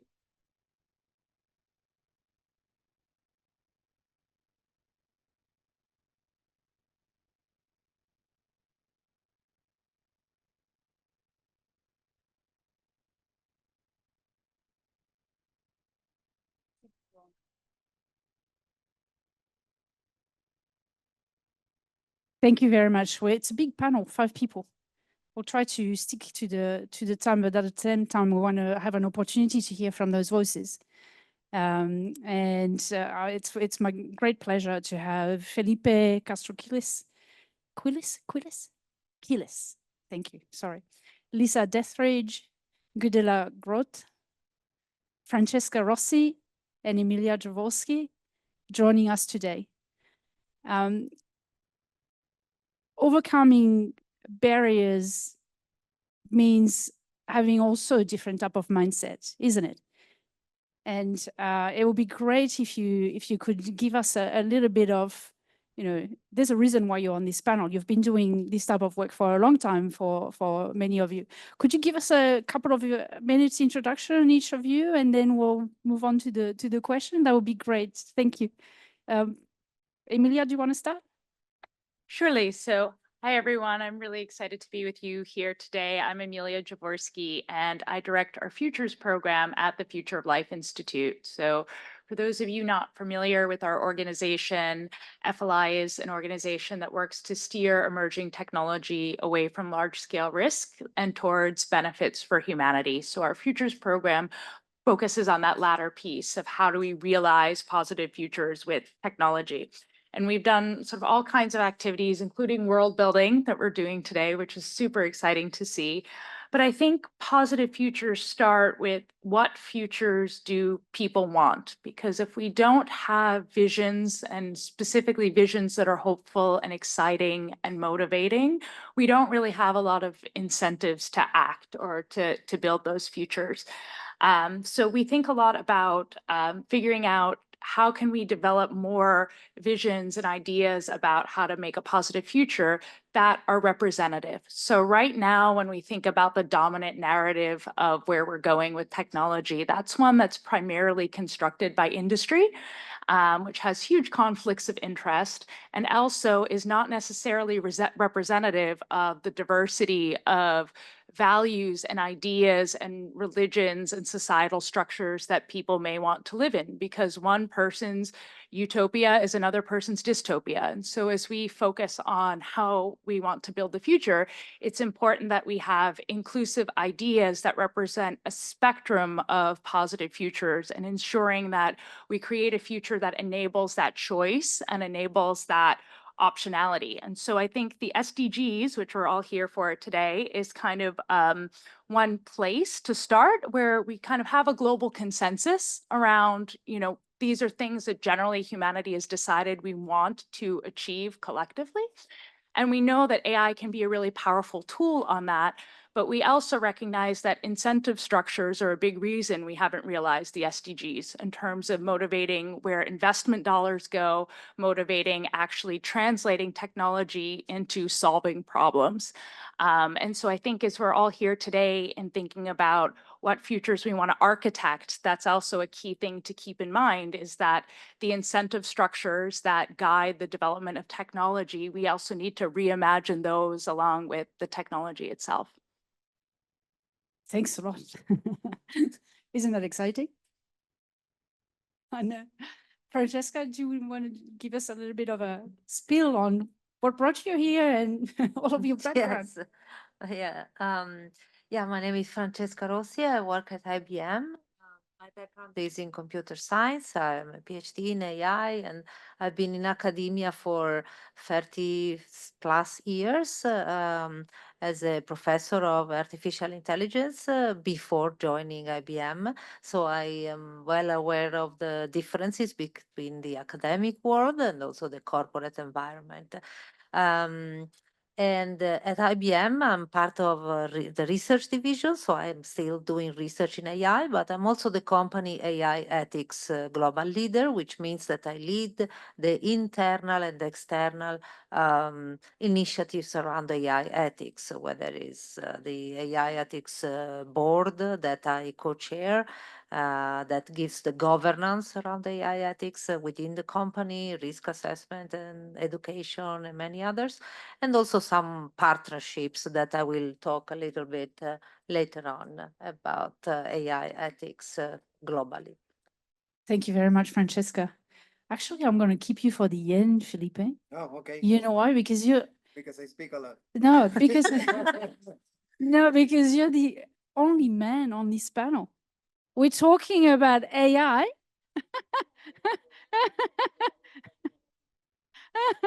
I'm sorry about the lack of balance, but at the same time, yeah. If you don't mind, I'll ask Lisa. Lisa is joining us, and it's quite late in Melbourne. Thank you, Lisa, for being with us. Could you give us a couple of minutes introducing your wonderful self to the rest of the room? Oh, you're on mute, Lisa. Sorry, you're on mute. Thank you, Stephanie. Hello, Geneva. Yes, I'm at RMIT University in Melbourne. We are a university of design and technology. I work in the area of ethical AI. Is there such a thing? I'm not sure. And I also work with our Australian Internet Domain Authority, which is charged with keeping the internet free and accessible in Australia Pacific region. I work with industry quite a bit. I have, during the last few years, been training AIs, training chatbots. Worked on a project with OpenAI, designing an ethical chatbot named Amber. And at the moment, I'm working with another company in Palo Alto, which is looking at anthropomorphic design of AI, which I'll talk about a bit later. Very happy to be with you. Thank you. Thank you very much, Lisa. We'll come back to you in a moment. Gudela, do I pronounce your name properly? Yep, perfectly. Thank you very much, Stephanie. And thank you again also for me, allowing me to be remote. I think the whole world is discussing AI. So I'm at a summer school discussing those kinds of things in Biarritz currently. So I'm very happy to have the opportunity to be part of this panel. I'm a work and organization psychologist by training. I work at the ETH, the Federal Technical University in Zurich in Switzerland. And I chose long time ago to go to a technical university as a psychologist, because as a work psychologist, especially because technology drives in lots of ways how we work. So my remit is much smaller than what we heard before. So my futures are more kind of the futures of work, under kind of the overarching question of, when we talk about human in the loop, I mean, what humans are we actually talking about? Can they even be in the loop still? Who's accountable for it all? How does accountability move more towards developers and companies that create the technology? And we are currently discussing that a lot under governance of, I mean, how to manage risk and who's really accountable for managing risk. So that's what I'm working on with companies, with regulators also. Thank you. Fantastic. Thank you. Thank you very much. Felipe. Felipe Castro Quiles, Caribbean, from the Caribbean, an island called Puerto Rico. I co-founded and I'm the CEO of 2 organizations, and I want to take you down the journey in a small story. Everything happened because I was training a model by the name Levelship in Emerging Rule. Is one of my companies. It's education technology for K-12. And while I was training that model, we were training that model, we recognized, and this is something important, keep that word in mind, because recognition is very important in AI models. Anything machine learning, recognition has a lot to do with. We recognize the fact that our target market or segment was not included in any of our, not even our own models, because we lacked the information, the necessary information, not data, and I'm gonna make that distinction later, the necessary information to train our models. For example, and that's when we met our partners at NASA Singularity University. We started a new, shout out to you, and we started another company that is an international company for Latin America, GENIA Latinoamérica, to start including the parameters needed to be recognized in the models and systems of the future. And I'll tell you why, because inclusion is important. Inclusion is the acceptance of value in its core element. You accept the value of other individuals, of nature, of life, of our ways of thinking, if you include. And that's the future that I know that we all want. We want an inclusive future. We don't want exclusion anymore. And I've been listening from all of you, great things. But at the end, what is most important is that we need to recognize that we also have to put our parameters ahead. We need to start sharing what the machine doesn't know and what we don't know. For that reason, I'm gonna. Sorry, I'll cut you off because we'll go to the different questions and then we'll come back. Is that okay? We're doing real world, building of futures, and there's lots of things happening even on those storyboards out there. And some of it comes from signals that people can kind of sense. Emilia, what real-world initiative have you experienced or come across that you see as signals of things to come that could change the way even of how we conceive of environmentally and ethically responsible AI pathways? Yeah, so I think there's a lot, and I think those signals are probably based off of things we're already starting to see in the real world. So on the sort of topic of AI for solving problems, I think we've seen some really exciting and inspirational examples of this, of when you actually focus systems not just on being general and sort of being more powerful, but actually applying AI to solving a particular problem. So thinking about what happened with AlphaFold out of DeepMind, which was a system that solved the protein folding problem, which was something that had like stumped human minds for a very long time. And we're seeing this also in things like nuclear fusion reactor design for climate or developing new antibiotics. So there's a lot of like very exciting sort of problem-focused models that we're seeing coming out. I think there's also ways that we can apply AI to societal problems that are really exciting. So there's sort of work around public AI development of like AI as a public good. There's also work, and I highly recommend people look at the work that the Collective Intelligence Project is doing on AI to actually improve democracy. So we learn a lot about the ways that AI can undermine democracy. There's also ways you can apply it to make democracy better.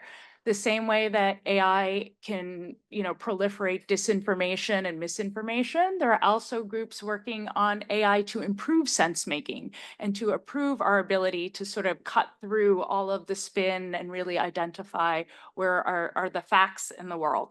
So I think and similarly on the polarization point, right? The algorithms we have today are very much incentivized to polarize us. You could as easily design systems that are incentivized to promote understanding and identify areas of consensus. So it's all about how we design these systems and like the incentive structures under which these systems are developed. And I think that's where governance comes into play. I think there's really exciting things happening in the AI governance space. I think we all feel that they're probably not bold enough or necessarily moving fast enough, but you can see the seeds there. And by analogy, my background, I'm a physician and scientist by training, and I look at the creation of the original FDA and sort of in the world pre-FDA, they were selling poisons. Things were not safe. People were making all sorts of claims. And then government came in and developed a set of sort of common sense based regulations, especially in the initial development of the FDA, and even the playing field, and said, here is a safety standard to which you must be held, and things need to be as good or better.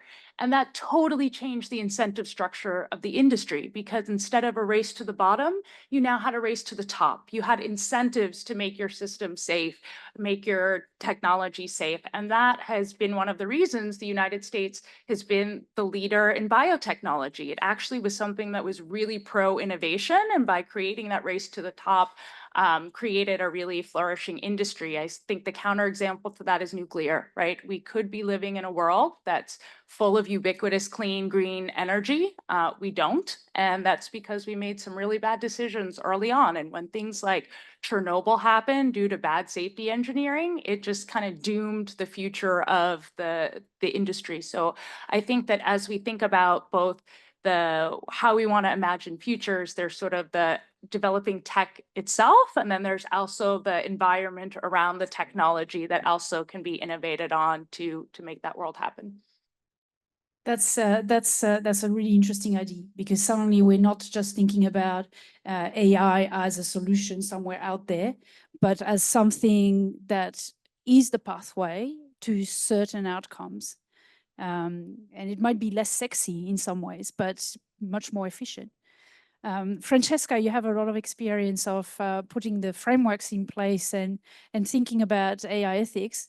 We're not starting from scratch. There's already lots of things that are in place that will help us navigate and create those pathways.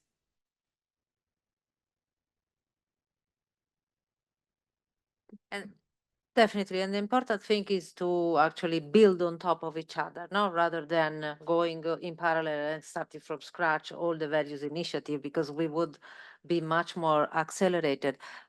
Maybe somebody can put my slides on. Thanks. So I'll just give you a short,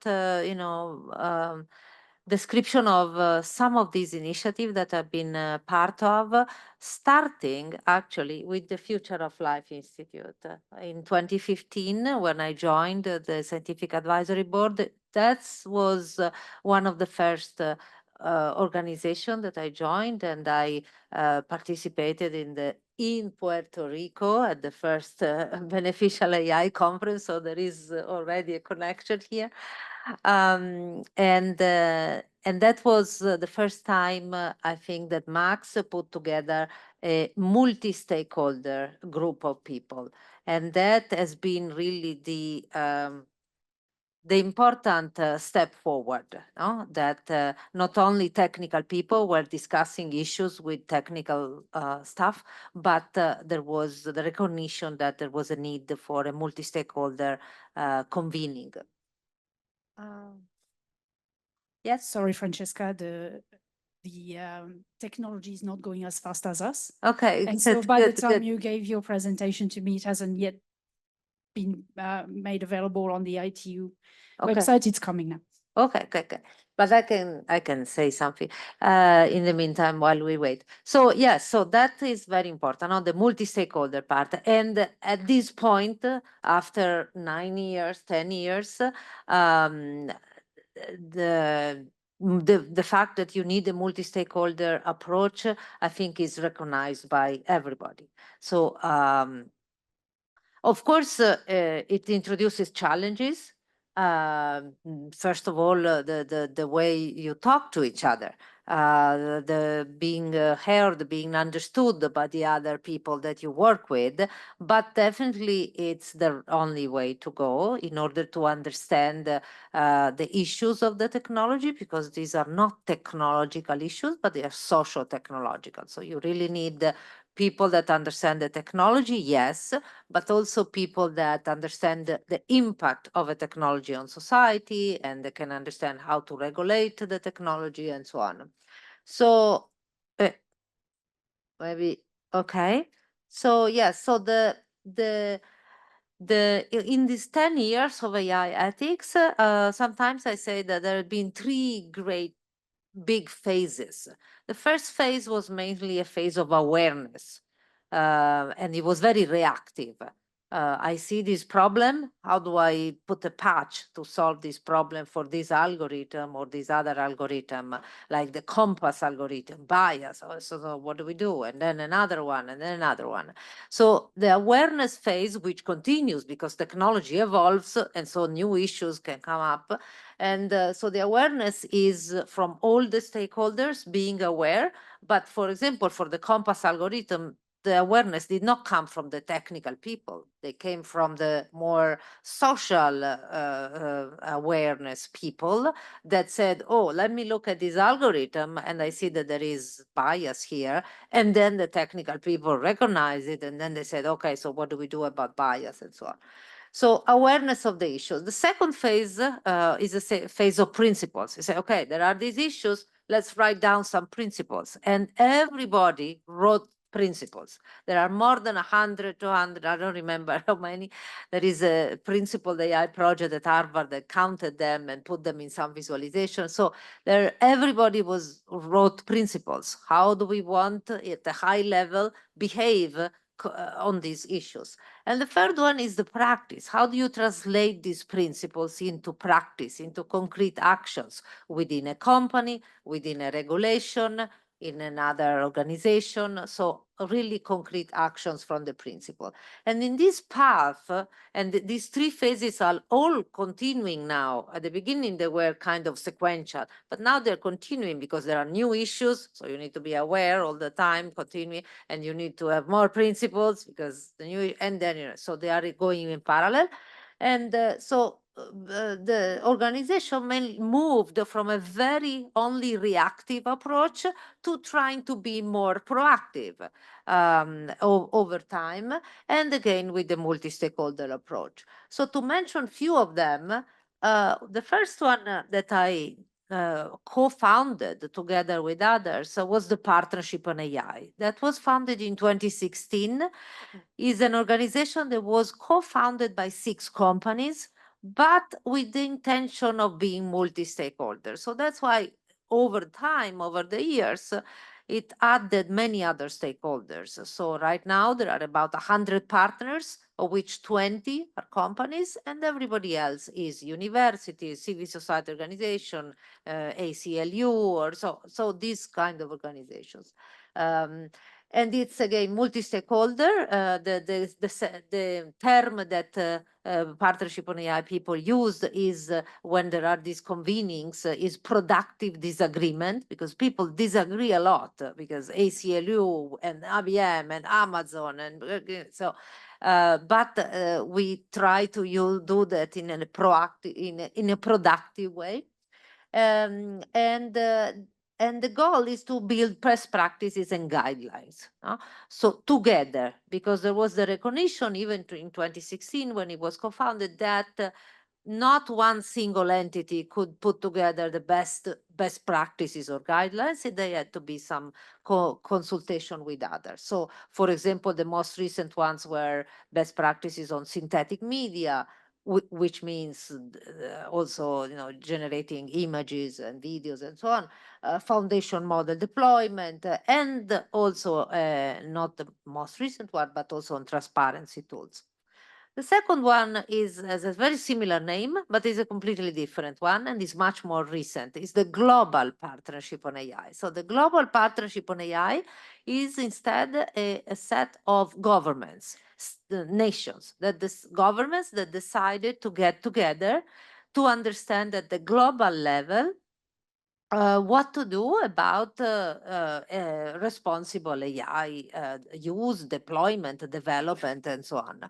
So right now, I think there are about 30 governments, very located very differently in the world, like there is the European Union and several of the European countries. There is the US, there is Singapore, so there are several countries, about 30 of them. There are 4 working groups. I'm co-chairing with Amir, that it must be somewhere here, the one on responsible AI, but there are one about data, future work, innovation, commercialization.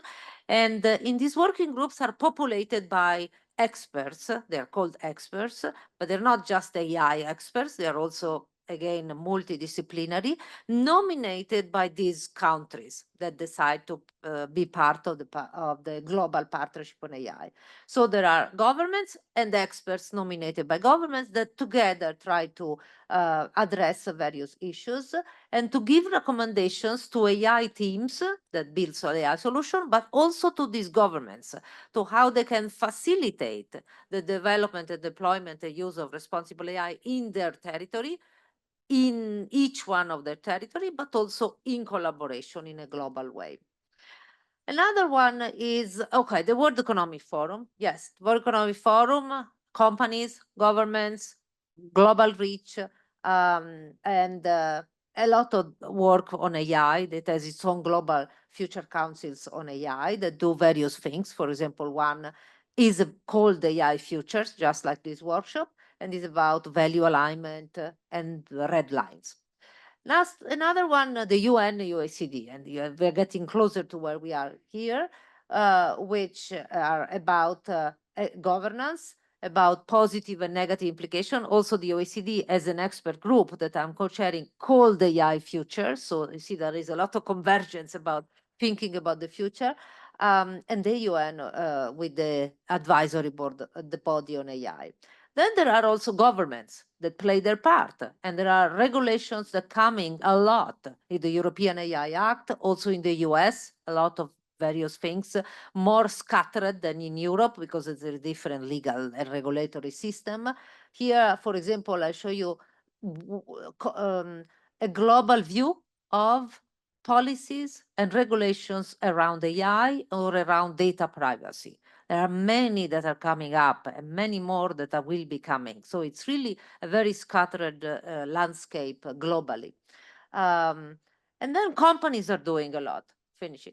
Companies are doing a lot. As I said, at IBM, I'm leading what we do internally, AI ethics board, decision making, not advisory making, decisions. If something doesn't pass the AI board, at the AI ethics board, the deal cannot be signed. Okay? So from high-level principles to actions, to risk assessment, to education, and so on. And then there are also the researchers, those that build the new technology. And the researchers are doing a lot, and they are being more and more aware about the societal implications.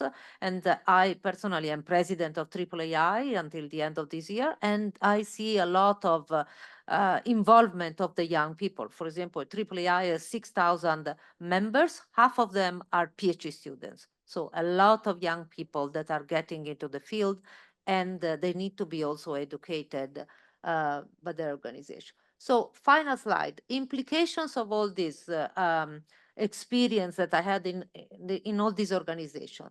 So first of all, whenever we talk about value alignment or fairness alignment and so on, this pushes us to think about our own values. It was mentioned this morning already. And so already by doing those kind of reasoning and convening and discussion, even if it does not have concrete impact, it has an impact in our minds that as individuals, as communities, we improve our own understanding of our own values. And this is already to me an outcome, an important outcome, because for me, scientific technological progress should help societal progress, individual progress. So also when we talk about audit and scrutiny of the AI, this pushes us also to think about our own behavior. If I'm auditing the behavior of an AI system, I immediately think, okay, but what about human behavior? No? So we mentioned this morning as well. Again, multi-stakeholder initiatives are very important also because they help us and force us, sometimes it's not as natural at the beginning, to be open to other people, to be more inclusive. And then when we go out of these rooms, we are more inclusive in everything else that we do. The SDGs, of course, are very important because they give us a target. And if I just finish saying that all these initiatives have impact, concrete actions, but they could be much more accelerated if there were much more coordination and building on top of each other, rather than saying, oh, I'm doing this, I'm doing that, and just not even talking to each other. Thank you. When do you sleep at night? You're involved in so many things. It's crazy. Thank you very much, Francesca. That's okay. You open up on that, and I'll go to a different subject in some ways, but the one that you just opened, the fact that dealing with AI, and I'm going to ask Lisa to come in a second. When we think about AI, it's we talked about it this morning. We're looking at biases. We're looking at a technology that changes us, changes the way we see the world, and therefore it changes us back in return. There's lots of things. Are we actually, do we need to think about mindset and paradigm so that we rethink even our approaches to AI futures? Do you think AI would help us be better humans, Lisa, or to develop new ecological consciousness for people and well-being? I think that's a question that's up for grabs, actually. And AI is a mirror for us. So it shows the good, the bad, and the ugly, doesn't it? Not just the good, unfortunately, and not just the bad. So it's a mirror that, like a funhouse mirror, that reproduces aspects of ourselves. And today, if we could move to the next slide, please. And well, let's sit here for a sec. Okay, I'm going to deliver 3 key scenarios from a recent futures exercise, and yet another futures exercise that I've done recently with the Australian Internet Domain Authority and with Oxford University. And we were interested in talking to people.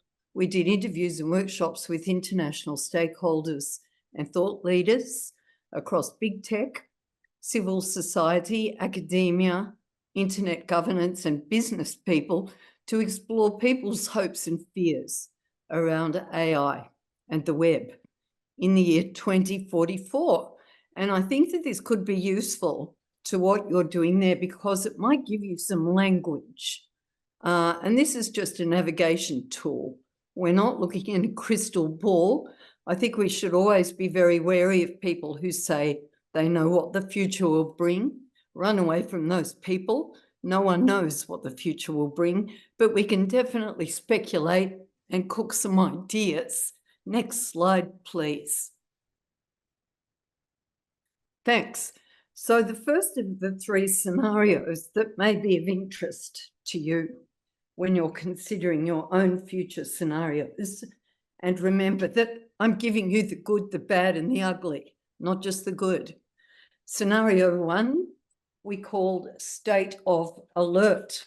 So we are assuming that at this stage in 2044, national security is the priority and AI enables a surveillance state. So because of increasing tension around global competition and climate change, security has become more important than liberty to many citizens around the world who are fearful and risk averse.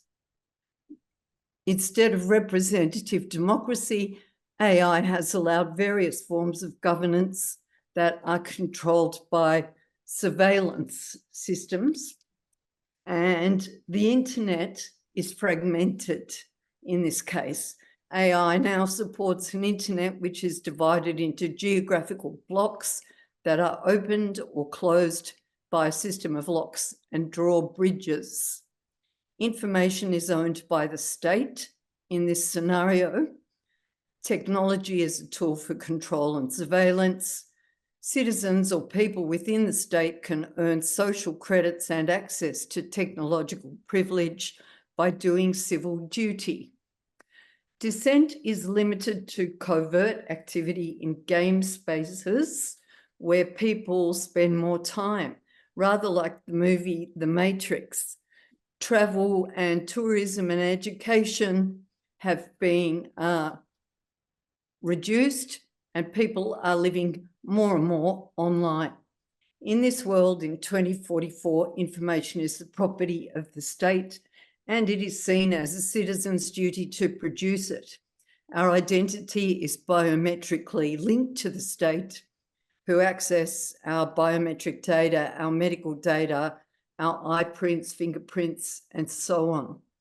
Privacy in this world is seen as unpatriotic. Privacy actually may block or impede your upward social mobility in this world, and sharing your data is seen as a cultural norm. So you might consider that for a moment.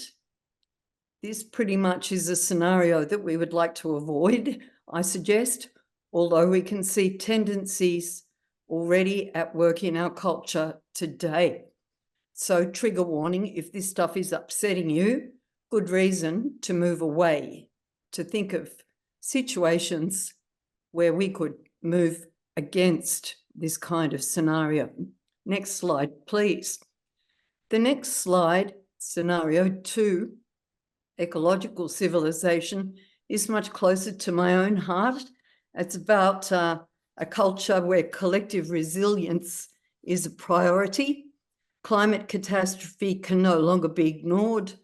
New geopolitical powers are supported by a global network of ecological cooperatives. That would be a key word, wouldn't it?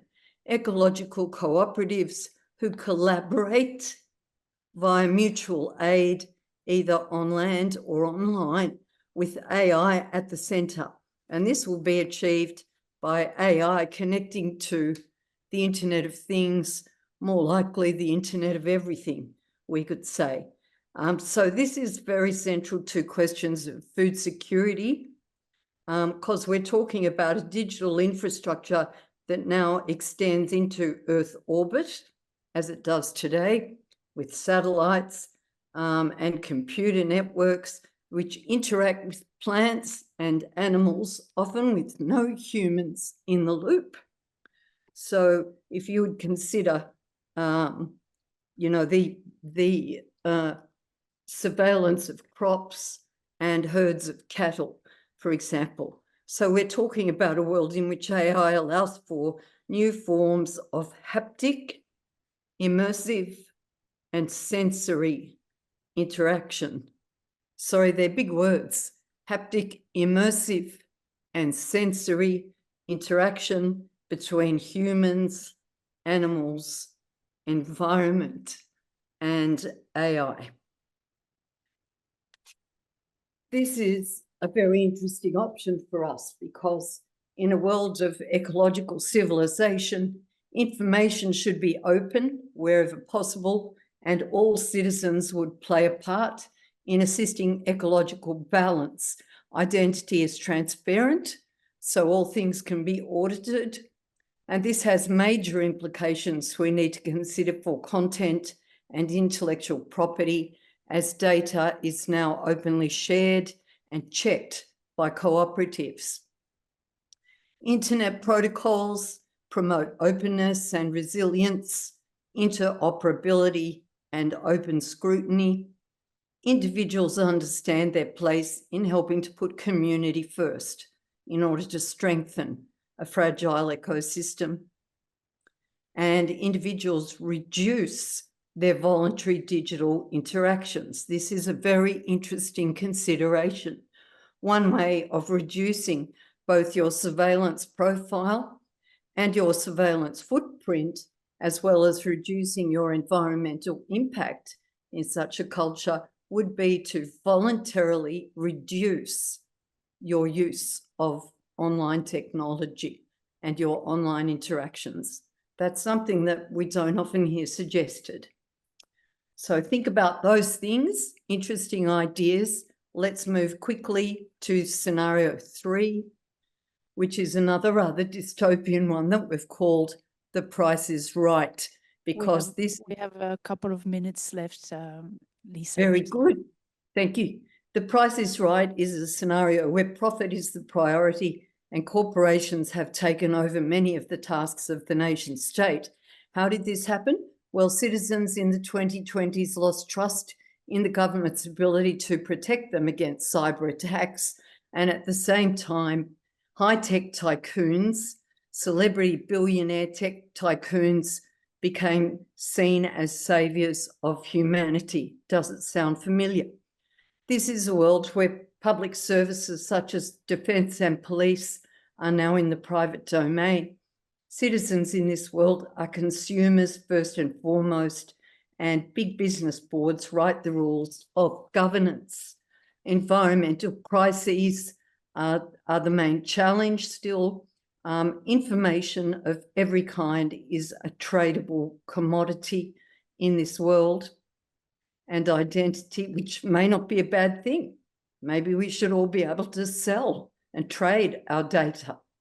Identity in this world is multiple, provisional, and tied to individual subscriptions across different platforms, a bit like an extreme version of today. Are you an Instagram person or a TikToker? So to finish off, privacy in The Price is Right has become a privilege to be traded by brokers on data exchanges. I'll leave it there, but that's some language and some concepts that might help you navigate and steer around your own future scenarios. Thank you. Thank you so much, Lisa. It's another set of provocation that we're going to be using in the next exercise take notes of all of the presentation we have right now, because I think it's quite fascinating. There's a number of, Gudela, there's a number of comments that were made about how we manage risks and you know, how we think about it and how we mitigate it, what the type of risks that AI has brought onto us or that we have brought onto ourselves. You have a suggestion for a different approach to all that? Well, I'm not sure whether it's actually a different approach, but it's actually much more to use existing work in risk mitigation, in risk analysis, in incident reporting, and learning from failure, which I think is all there already. We've had it with many other technologies. And I guess earlier we heard, I mean, FDA on the one hand side for medical devices and drugs, on the nuclear maybe on the other side, but even there, I think there have always been attempts. And I'm very astonished, I must say, and maybe you whatever, teach me wrong there, that in discussions that I've had with people, I mean, in the AI development domain, they might talk about sandboxing and red teaming and all of that. But when you bring them back to basic principles of how do you do a risk analysis? I mean, what are bad and what are good outcomes? How do you get to evaluate, maybe even quantitatively, what's the likelihood of one or the other? It seems like they're not very aware of that. I mean, I was at the Stanford High recently at an event where somebody from Microsoft was talking about red teaming, and he mentioned kind of defense in depth, which is a very old concept from the nuclear power industry. And I asked him about that, and he said he wasn't even aware of that. So I just thought maybe a starting point is really to learn that, all of that. And what I find special in around AI, and also listening to the previous speakers about the different scenarios we might look at. First of all, obviously, we can make choices on how opaque, how complex, how dynamic those systems should be, and therefore how controllable or not controllable they are. And in making these choices, I think one very special thing to me about the most recent wave of AI development is that it has come into the hands of us as consumers much earlier than into the hands of people within companies. And that means that whatever normal kind of institutional boundaries we would have, and again, maybe use FDA as an example, when you look at drug discovery, it came into the workplace, right? And the workplace is in various ways a regulated environment, be it, I mean, from the workers' side around trade unions, be it from more the business side, regulating the actual work processes and products. And now we have these tools as individuals, and there's no institutional boundaries around us. And I think the first kind of moves towards regulation were all about trying to build these boundaries for us as consumers, as individuals using these technologies. And the most recent move, I think, is really interesting, that this non-certified, non-risk assessed, nothing technology around LLMs has reached all of us at the push of a button. And we bring that to work, we start working with it there, and then companies struggle, should we allow, should we not? Universities struggle, should we allow, should we not? And that, I think, is quite unprecedented. And in that sense, I think we need to rethink governance and rethink also how much kind of self-regulatory versus prescriptive governance and regulation can help us there. But I don't have the solution. So it's just, I think we can learn from the past quite a bit, but there's elements also that really need new developments. Thank you. Thank you very much, Gudela. Yes, it's we've been discussing about everything that exists already. We started just by getting, you know, the glimpses of what are the signals that show us a pathway through. We talked about what is already available that we could use and make sense of. We were provoked by looking at the different types of futures that could be possible depending on the pathways that we take. And it's been I mean, it's a very, very interesting subject, but at the same time, I'm wondering if it's also subjects that are very Northern Hemisphere talk.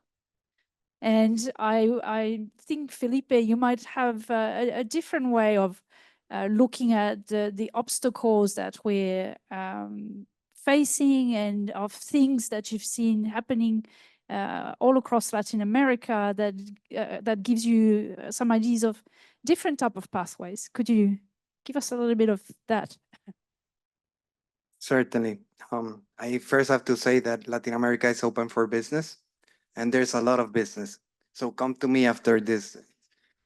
But the very important thing to realize is that there's a world out there that is not us, that doesn't understand us, that doesn't live our own lives, that don't even act under the same parameters or perspectives or ideas or understanding.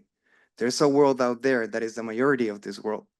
And unfortunately, we're developing systems that are only exclusive. And I'll get into the fire now. And that I often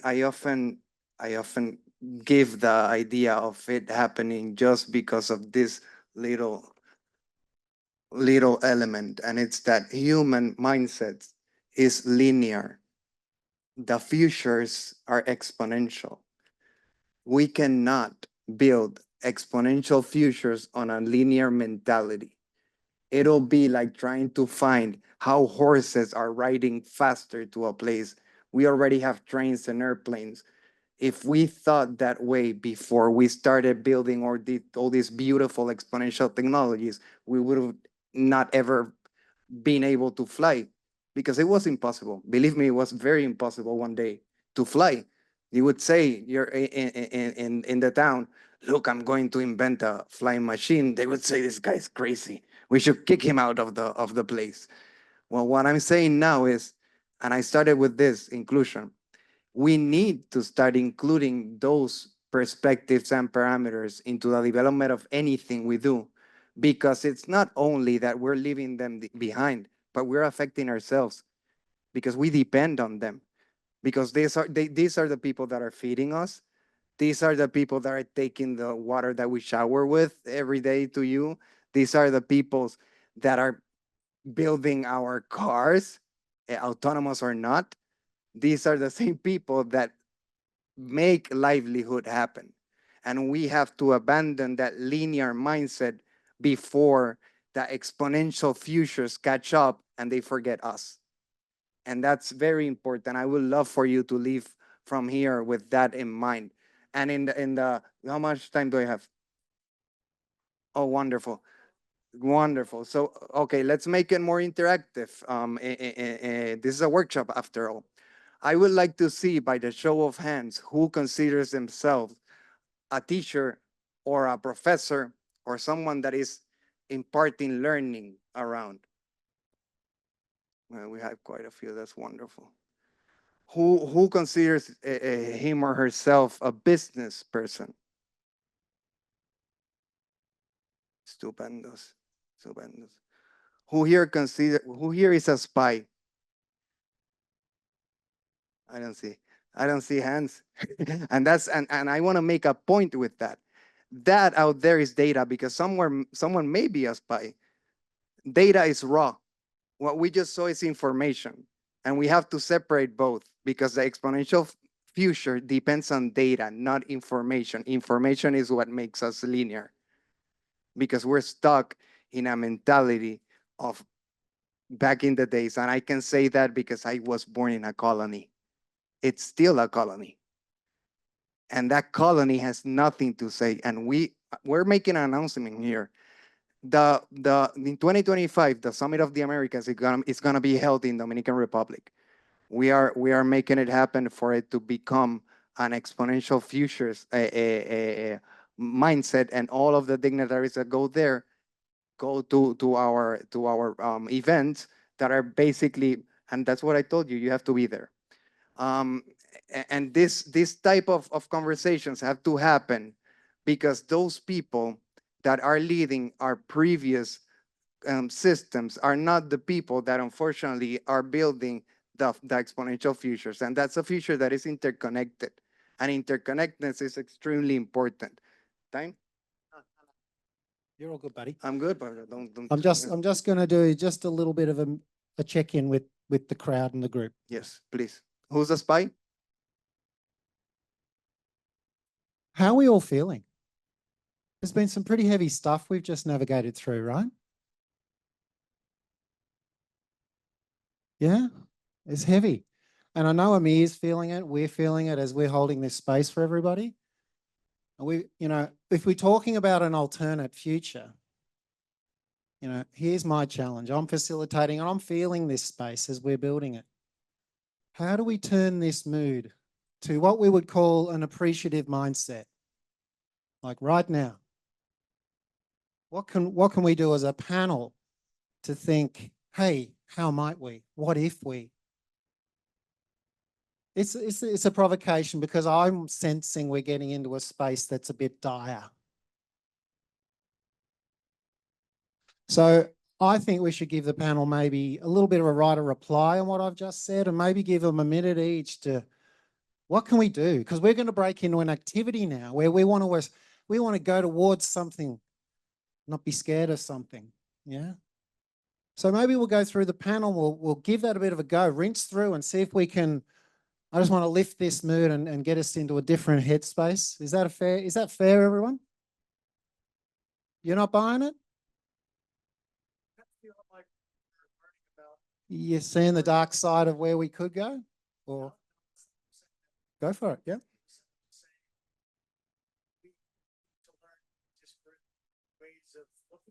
Okay.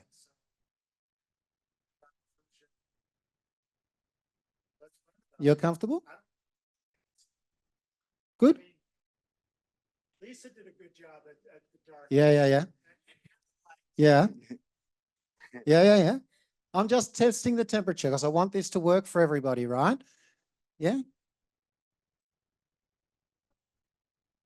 Yes. You're loving hearing that voice coming out strong? Yeah. Anybody else? It's a voice that you don't usually have because you don't see in this panel a guy from the Caribbean or Latin American stuff. And that's very important because we need to go out there and grab the ones that we don't see here. Yeah. They are the ones who need to start telling us what we ought to do. Sure. Because we already, that's inclusion. That's okay. Because they are valuable. I'm just checking in, everybody, because I'm here to make sure everybody feels that this is a constructive, helpful, and the dark side and the difficult things are difficult. Yes. And I want to open them up to everything. So just wanted to, because Amir has a voice, he really wants to think about. Amir, did you want to say a couple of words just in response to that, or you're okay with what I'm saying? You're right on, good. Any other voices before I just want to move through the panel and give you a little bit of time back? Yes.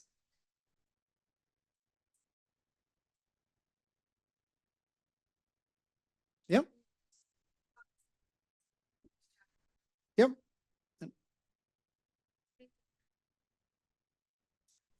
I haven't finished yet. We're coming back to you. Don't worry. Your voice is not going to be disrupted. I just wanted to do a check-in on the room. Thank you very much. It has been fantastic what you shared with us so far. I would love to learn what are you grateful for despite all of the challenges related to this topic. So I am grateful for the fact that we are still having the time and space to make the changes happen, right? It's not too late. We are all accountable for the future that we are co-creating. Very good. I think I've done my job just to check in. Did you want to finish your presentation and then we'll go through the panel and get a little bit of a right of No, for nothing. I was getting there, and it's quite important to recognize that what can be done and what's being done and what should be done is elaborating collaborative platforms that allow for the exponential future to happen interconnected and autonomous. Those are two things that are out there. And we were discussing previously, the only thing that humanity has not been ever able to do is to interconnect themselves. We still in 2024 have a north, a south, a west, and an east. And we all live in the same beautiful planet that we need to protect and preserve. And it's because of the fact that the future depends on that planet, not so much on us, on that planet, on the point that we are discussing here. Whether artificial or not, intelligence depends on inclusivity. Inclusivity, again, like I come back to it, is the recognition of value and what is more valuable than intelligence. With intelligence, we move around. So what we can do, we bring all this stuff together, we go home, we pick up somebody that we have never seen here, we bring them to the table, we recognize their perspective, we understand their perspective, and we make their value talk to us. And I was going there because data should talk to you. You don't talk to data. Data is raw. Data is raw, right? I'm down the line.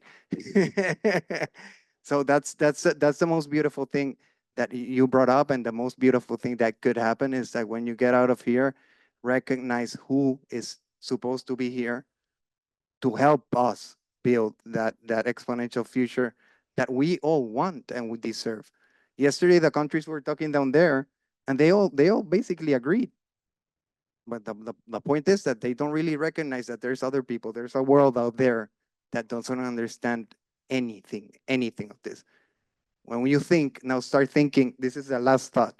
Start thinking of that person that you understand is being underserved and underrepresented. Once you do that, bring them forward. Get them out there. That's education. Thank you. How do you say, Felipe? You say, thanks for living. Thank you for living. That's my thing. Yes, thank you for living, because it's a price valuable thing to do, right? To live. That's how we met. That's how we met. Felipe came around and said, thanks for living. And I'm like, oh my God, nobody ever said that to me. And yes. Well, thank you very much. We're running out of time, but okay, yes, yeah. Go ahead.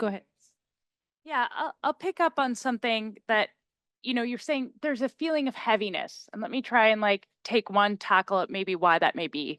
When we talk about governance or we talk about multi-stakeholderism, we can't put a false equal sign between that and representation and individual agency. That's assuming governments represent the interests of the people. Multi-stakeholder can often be used to assume all stakeholders at the table are of equal power and standing, which is just not the case. When you have industries pumping unprecedented trillions of dollars into a technology, you can't imagine that everyone's on equal footing. That's today. Right? That doesn't have to be what tomorrow looks like. And I'll take one example from my own industry, which is the institutional review boards that are done in parallel to what happens in the FDA. So this is the idea that independent of a company, independent of someone creating the technology, there's a coalition of experts and of community members that are included in that as well, that make a decision as to whether or not you can do a drug trial, and that has to happen before a drug trial starts. And this has been a really effective model for having actual inclusion of the community in decision-making, actual inclusion of independent scientists that don't have conflicts of interest in that process, and at the community level, realizing that each community has different values and different risk thresholds for whether or not they would want to pursue something. And this has been kind of a global model where there's variants of the independent ethics committee worldwide when it comes to drug trials. So that's just one example of even despite really intense corporate pressures, there are bodies that exist like that today. And I think it's sort of upon this room to say, yes, maybe this is where we're starting and we're not feeling agency and representation, but that does not have to be where we go tomorrow. And it's about reimagining those institutions just as much as it's reimagining and developing the technologies that's going to take you someplace that's more of Lisa's aspirational futures than the gloom and doom ones. I couldn't have said it better. Thank you very much, Amelia.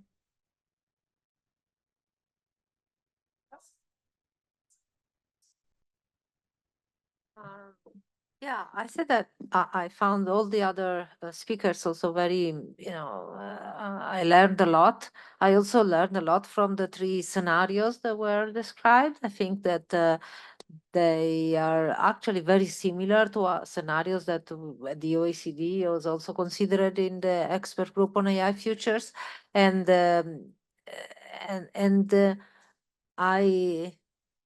I suspect that we'll end up with a combination, with a scenario that combines some of those aspects that were some of those surveillance or corporate or the other one, some of the good and some of the bad, so probably will not be any one of those scenario exactly, but a combination of that. But I have this point of view that AI and the use that we decide to do AI is something that we decide, we together, of course, with an inclusive we, which is a good thing, because it's not like an asteroid that comes in collision with Earth, it's something that we build, we decide how to use it.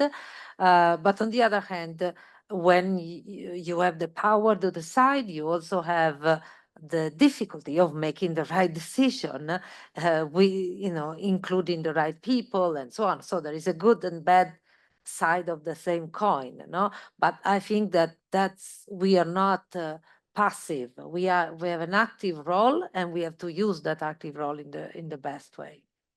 Thank you very much, Francesca. I think we can thank our panel. Yes, thank you very much to the panel.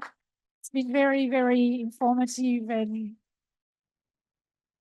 thank you for making the time. And some of you I know are still sticking with us and helping us go through the rest of the afternoon. The panel members are around, Thank so you, as we Lisa, move Data Online. Looking forward to seeing you in person. Yeah, thank you. Me too. At some point, all of you, hopefully. Thanks, Lisa. Appreciate Thank you your very much. attendance. Bye-bye. Thank you. Have a great workshop. Woo. Okay. So yes, that was incredible. And I think what we're getting in the way we're tackling today is a unique combination of doing, thinking, information, action. And we'll flip now back into out of our heads and back into our hands to do some work, which for those of you that have just arrived or have arrived since we put these artifacts on the back wall, could you put your hands up, please? Who's our newcomers? 1, 2, 3, 4. Welcome. Amazing. Yay. So we're in the middle of a process which you are more than welcome to join into. We've formed some teams, so we're going to get you slotted into a team, and they'll inform you about what we've done so far and what we're going to do now. I'm going to explain. Essentially, where we've come from in our journey today is we have identified some themes that are aligned to the SDGs, and we've created a person who is in a different future, an alternate future where a scenario is available to them. And we're working through a day in their life. Well, we've worked through a day in their life, and we've identified how these touch points into AI technology has enabled an alternate future. And what we're going to do now is form back into those working teams and think about all of the challenges and blockages and things that are in the way of enabling one of those touch points. Yes, two things, so especially for the people who just joined us. This table has been working on cultural heritage. So if you're interested in joining that table, go ahead. This table has been working on justice and institutions with the no motto. This table has been working on preventative healthcare. Feel free to go and join them. This table is completely focused on education, and they're super passionate too. And then at the back, we have a table that has been focusing on food and food networks, subsistence. So vote with your feet. So vote with your feet. go with the team, because now you being working with the team is actually what we need you to do. So let's get back into our teams, and we'd like you to go back over to your day in the life and have a real good discussion about one of those AI-enabled touch points. One of them that you really want to burrow into, that you think has a high impact, high leverage to support this future alternative day in the life. And we're going, once you've done that, we're going to give you further instructions. So I don't want to give you too many things to think about at once. So reacquaint your new members to your day in the life, get around the wall, have a good chat, and think about one touch point into AI that we want to interrogate a little bit further and have a deeper conversation about. Especially because you might have some new people, or even for yourself to kind of reacquainted yourself with your scenarios and your visions. And your Maybe it could be useful to go back to your board and revisit what the day in a life looks like, and who is that person that you have brought with you in that future, and the like. And folding in all of those wonderful, wonderful insights from the panels. So I'll get the moderators to head back there too, please, to work with your groups and to help facilitate those conversations. And we'll check back in a few minutes and see how you're going. Okay. So if we could all please return to whence we came in at our tables, that would be amazing. The team, yeah, I took it down because I made a sign.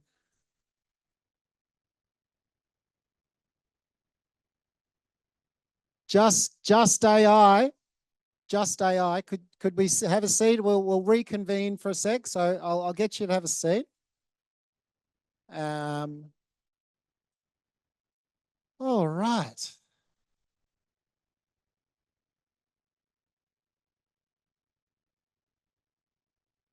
Okay. So let's do another quick pulse check here. So we're going to do a bit of a how are we going as a team pulse check again. So, sense of identity, shared little mini culture, bonding and forming. So 5 is we're amazing, high performing. 4, yeah, we're doing okay. 3, meh. 2, we're struggling. 1, we're dysfunctional. And 0, we're really not a team at all. So hands in the air. How are we as teams? Let's see them. Come on. Bonus for noise. We got noise. This is a timid team. The timid team. They're the non-conforming team. Yeah, that's the bimodal team over there. That's fine. Terrific. 5 here. And of course, there isn't a right answer. Do whatever you like, as long as we're engaged and we're awake in the afternoon as we head towards the finish line. Thank you for leaning back into that activity. Thank you for coming back from lunch, re-engaging your brain, absorbing that second panel, leaning back into the work, going from the head back to the hands and having a good go at creating a compelling alternate future for your person. So we've left it very open in terms of how you'd like to play back your day in the life and this touch point that really mattered, this moment in their day in the future that allowed that person from the future to be the best version of themselves. So the challenge is now to play that back in a compelling way, and it's up to the team how they do that. I challenged one team to do a role play. I'm not sure that, well, with 3 minutes notice, I'm not sure they were interested in my suggestion. But we're going to give you the mic and the floor for one or many of the team to just do a playback on the work you've done and the moment where AI enabled an alternate future for your person. So we will go from this side of the room to that side of the room. So did you? Yeah, you go.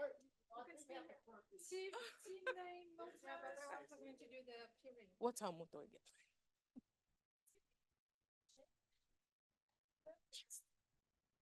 Yes. Okay, so no, I'm good. I got to stand. Okay, so we are the diverse team, diverse AI team.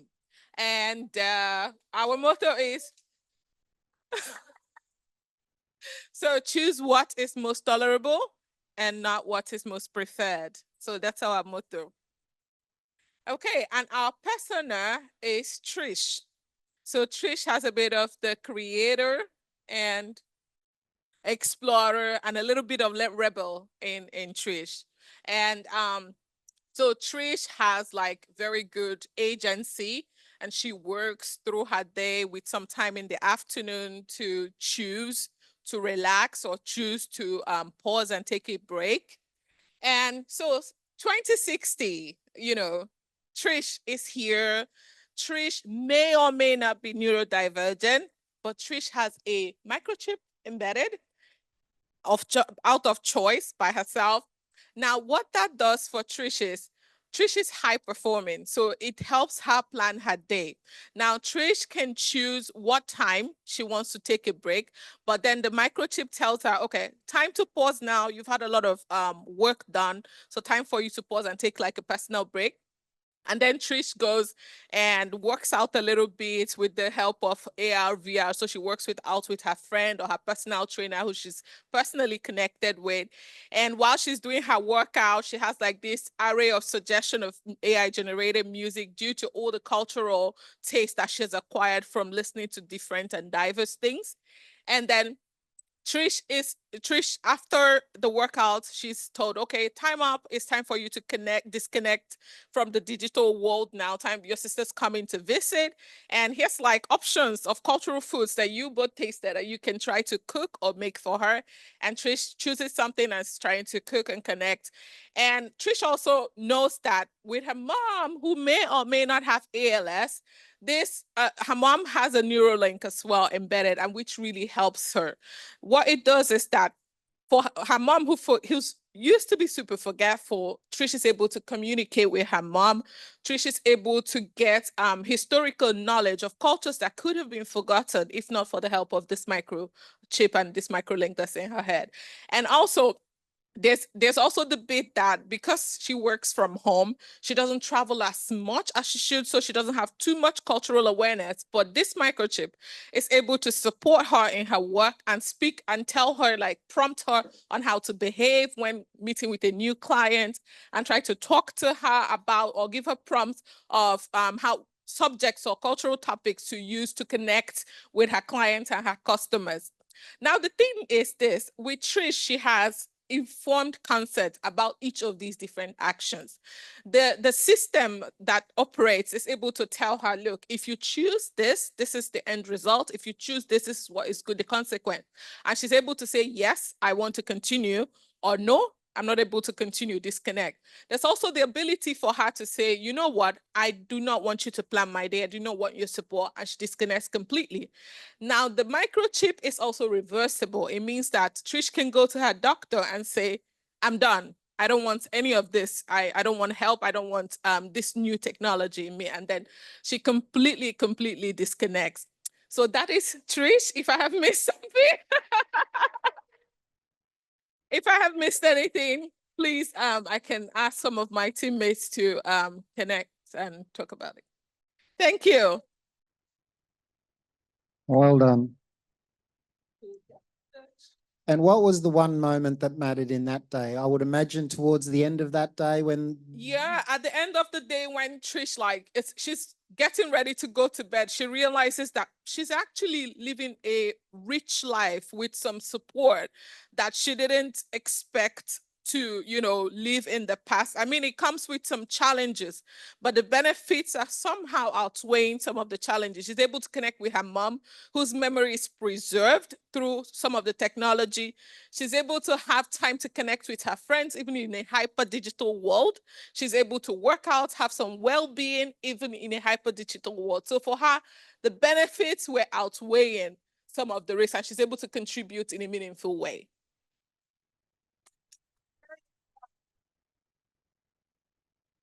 Very inspiring. That was fantastic. Ooh, the bar is really high. Who's going next?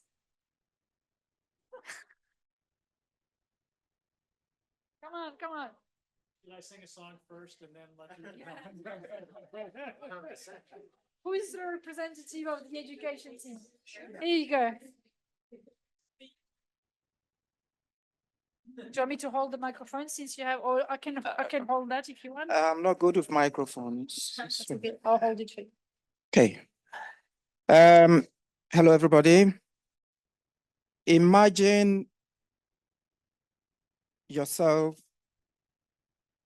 in a community where you would like to play a part. And the only thing preventing you from engaging with your community and making positive contribution is your disability. The disability can come in a form of physical, or it can come in a form of economic. And for that reason, you are excluded not by your disability, but by the barrier society have put in your way. And at the same time, you see the world passing you by and there are problems to be solved.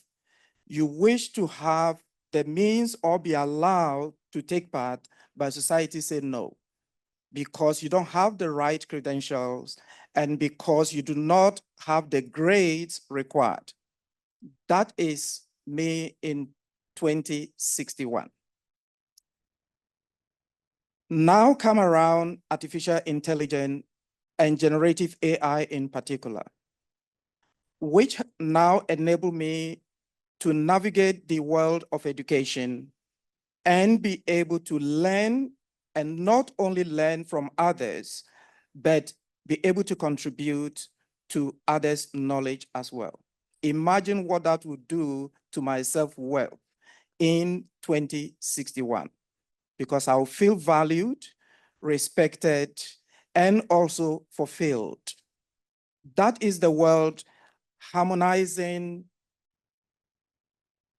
no silos, is envisioning, where individuals who are today excluded from our education system now have the tools not only to engage, not only to learn from teachers or in a learning environment facilitated by a teacher, but also contribute their own knowledge from which that teacher also learns.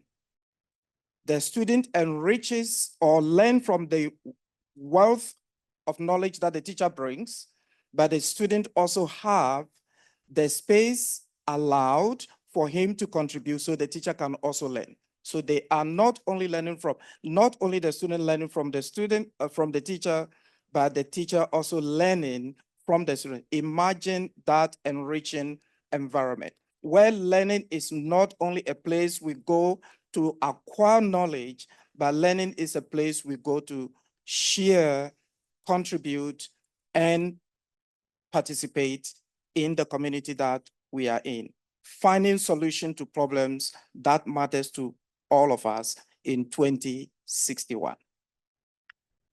Thank you very much. That's a noble goal. Thank you. Oh my God, I want to live in 2061. Who's going to make me like a little cloud that can travel through time? I don't know. What about your team? Coming in front? Trying to take that out. Oh. Okay, you've got the mic. No, we can share. We can share.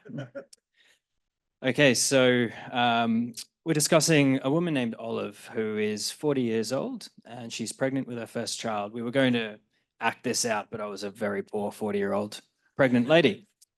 Olive, however, is a particularly caring, nurturing, bold and complex woman. It's quite progressive, I believe. I think that's what we arrived on. But she's living in a community that we've managed to create a nice dense urban environment where we brought everyone back into the city and we've developed a system of sort of community self-sufficiency in some ways. So we're doing that to protect wild areas. We've brought farming into urban environments, vertical farming, things like that, housing with set up farming systems, all of that kind of thing. So the community has become self-sufficient through basically tools to match human need with the ecological and community capacity to produce for those human needs. Oh my goodness. Right. Wow. Okay. I should have prepared better. Right. So the key moment for Olive is in the morning when she wakes up. And she goes to the bathroom, some of us might do, and she has her first kind of scan of the day, body scan, AI-led, right, making sure she is pregnant, she's got the right nutrients, what's missing, what does she need to include in her diet today to make sure she's living her best and healthiest life for herself and her child. So after this, the AI will come up with a list of suggestions for her meal planning for the day. And that's not only based on her needs and her unborn child's needs, but also on what her house has produced during the last night, the last week, what's available for her to harvest from her house, what's available to exchange with other houses in her community, and also what's available to perhaps 3D print from some bio waste.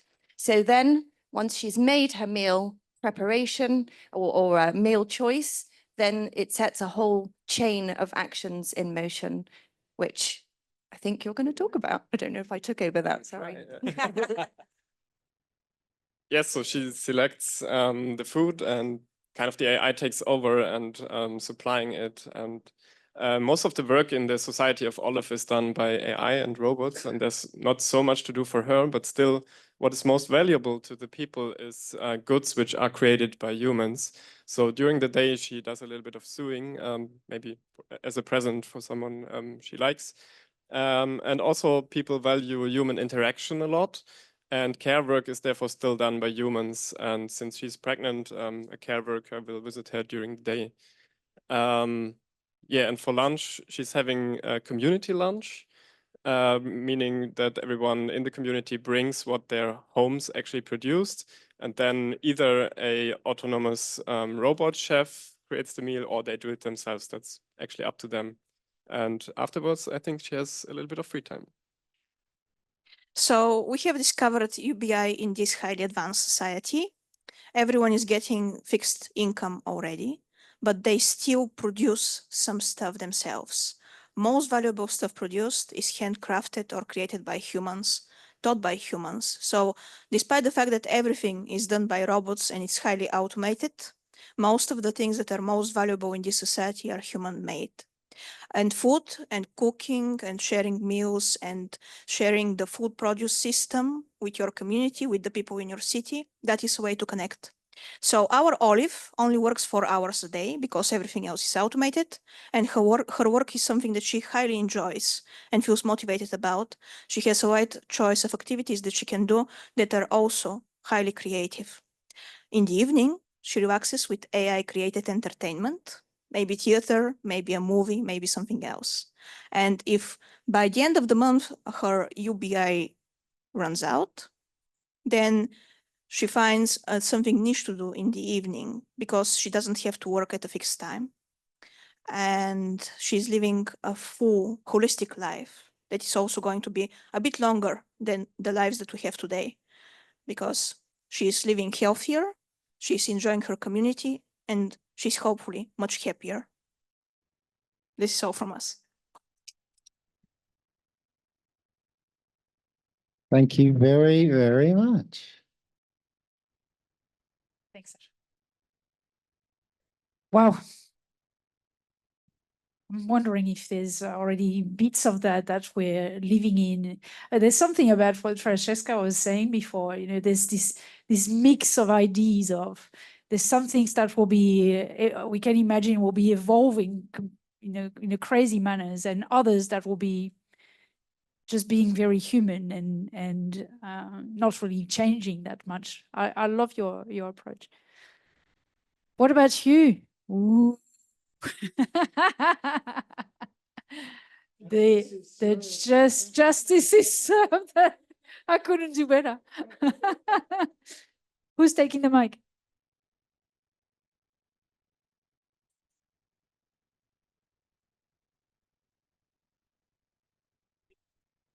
it up if you want.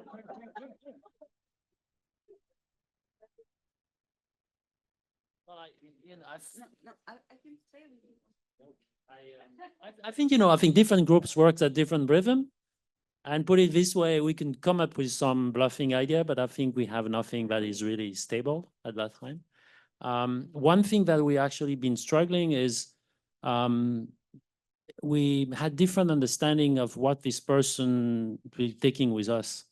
Whether we have to jump in the future, forgetting and then imagining how that person now would live, and some group have done that, and some others group have done others. And I think, from an institution point of view, the scenario is we have assumed that things are more or less going to continue the same, like states and institutions and stuff like that, or which is a big assumption. Then some of us in the group have difficulty with. Another assumption is that you told us we have to imagine a world we would like to live into it. Personally, I don't really like to have the life of truth or whatever is a graph. I don't really have something in my brain tells me, this is going to be good for you or bad for you. I'd rather jump out of the plane right now. And so we actually had a very constructive discussion. And as a typical collective intelligence, we were not ripe for coming up with a scenario on that. And one of the reasons we're discussing is my colleague is because institution and justice is transversal and all the group have already used it to some extent, or thinking wistfully why are we complaining. But I think I don't think we have much more to share now than that, except that two challenges we thought that AI would be very useful is, on one hand, how could we make people participate? Because we have this notion, we don't, at least, I know this is not in all countries, but if we base in Switzerland, the reason why there's so low turnout is not because people don't have information, they don't bother go voting, because we're still very individualistic and we think, we don't need to vote, other people are going to take a decision for us. And the second, and so how we could really make that kind of, and enhance that with AI, in 40 years from now, that's, we have not come up with, but we thought that'd be a very important touch point. And the other important touch point was this issue of making technology accessible equally to all generations. And that would be an equal participation from, the younger age to the age of 95, or, I guess now it's no longer 80, but from 95 or year on in this society, it became much more difficult to participate and to vote. So that's the two things that we ought to cross, but we have not yet, been able to come to something more fruitful. So you have universal access, as you've just said, is irrespective of age. Yes. May I add something? So we had actually, the vision was like that. First of all, it's the person which is at least 140 years old, looks like 60. So because this is what will happen, we assume. And so it's a very active but experienced and knowledgeable person. And this person lives in most like a nomad, so we were talking about like a very freestyle model, like distributive society, network states, whatever. So not these states like we experience them today. So all the institutions are more distributive and people are willing to participate because they have more impact on their own lives. So they have more. So we really struggled to create the day of this person. But what was the idea that this is a much older person, but very fit and very active and intelligent and willing to participate. And so, and the conclusion was is exactly that. What would be the idea for this justice and institutions is that how to make people participate, how to inspire them to participate. And this is where some AI solutions would work. So if AI developers are ready to work on that, this would be a great contribution, but we couldn't come up with more detailed ideas.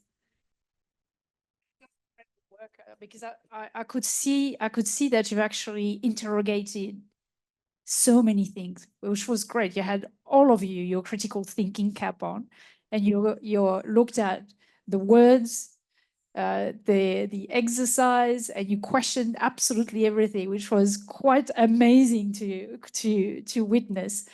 So something that we also talked about. We did touch upon how if technology was going to foster decentralization, but also some technologies could lead to centralization because of the expertise that is required. We talked about whether this future society will be more into technocrats, right? And if you would have maybe an AI avatar who knows you exactly and predicts your voting or your ethical preferences, is going to vote for you and do many of the boring other stuff for you, but also about maybe you would have like an AI cooker who knows which food to use, that sustainability markers are approved, and efficientize resources to maybe reduce CO2 productions and then maybe tackle other problems such as homelessness, because we were also pondering about if we think about a child in Haiti with many conflicts about states and homelessness, for example, violence, how AI could also help with that. And we think could be a way in the future that maybe AI could know which houses, and I think it was talked about in COVID, right? Which houses are empty, and then we would solve homelessness because we would be moving people around with AI, for example. And I think that's something. You could have informed policy on that front too. And then also the last one, which is very cool, AI informing and predicting potential futures of the politicians that you vote for, and then mapping out which populations would be harmed based on these voters that you do, which is kind of scary as well, but a lot of ethical stuff, but yeah, that's Oh my God. Well, you've got your scenario. This is the group that had a scenario but didn't write it down. So that's great. Look, let's do a time check. Let's do a day check. Let's sense where we are. The afternoon's getting long. We've got a new person who's arrived, and we need to do them justice by introducing them. And I'm going to let Stephanie do that. We're going to be wrapping up in the next 30 to 40 minutes, but nonetheless, we have a guest who's made an effort to come and who is going to be, I think, with us tomorrow as well. Maybe. Diana? I was going to I wanted to have a little chat with you, and or do you want to go at the front? Sure. Yeah, what if I'm yours. I'm here for you. Thank you so much. I know you gave up a lot to be here today. Oh yeah, why not? Can you see me if I sit? It's not a big difference if I'm sitting. That was funny because we met earlier this morning, and we are just broached on the subject of towards the middle after the afternoon and going into the end of the day, we're going to start looking at, well, how do we make these things happen that we feel are worth, doing and fighting for? And you jumped on it. I said, yep, I'm your person. Could you give us a little bit of, for the people here who don't know you, a bit of background of all the things you have done in that domain? Well, thank you so much for showing up and being here at the end of this day. It's exciting to be together, to be at the UN, and to be at this moment in our evolution and revolution with AI and as a species and on the planet today. I am Diana Aiton-Schenker. I'm so happy to be here. I am the CEO of Leonardo, the International Society of Arts, Science, Technology, and I direct our partnership with Arizona State University, where I'm a professor of practice both at the School of Arts, Media, Engineering and the School for the Future of Innovation in Society. I'm very honored to learn from you all and from the wonderful facilitators, Stephanie and the team who've been putting together this great day today, as well as Amir and Kitrhona and the team from TASC. It's really terrific to be thinking about AI futures and our future life.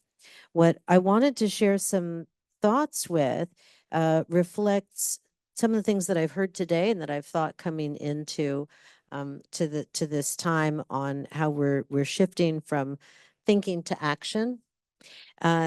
And we do this through Leonardo at this nexus of arts, science, technology putting our vision of a world that it will be more just and regenerative and vibrant into action through our publications, our programs, our partnerships. But wait, there's more. Because making a difference in the world is something you can trust you are already doing right now here today, because we start where you are. And when we look at the problems of the day or the complexity of the time, this double twin helix of AI rising revolution and climate catastrophe through the climate change and mass extinction, it can be overwhelming or paralyzing with the narrative of fear that dominates our media stream and our anxieties. And the work here today that you've already begun puts thought into action of a narrative of hope. We know that hope is the greatest antidote to fear and the greatest inoculation against fear. Why does this matter? Because fear can paralyze us.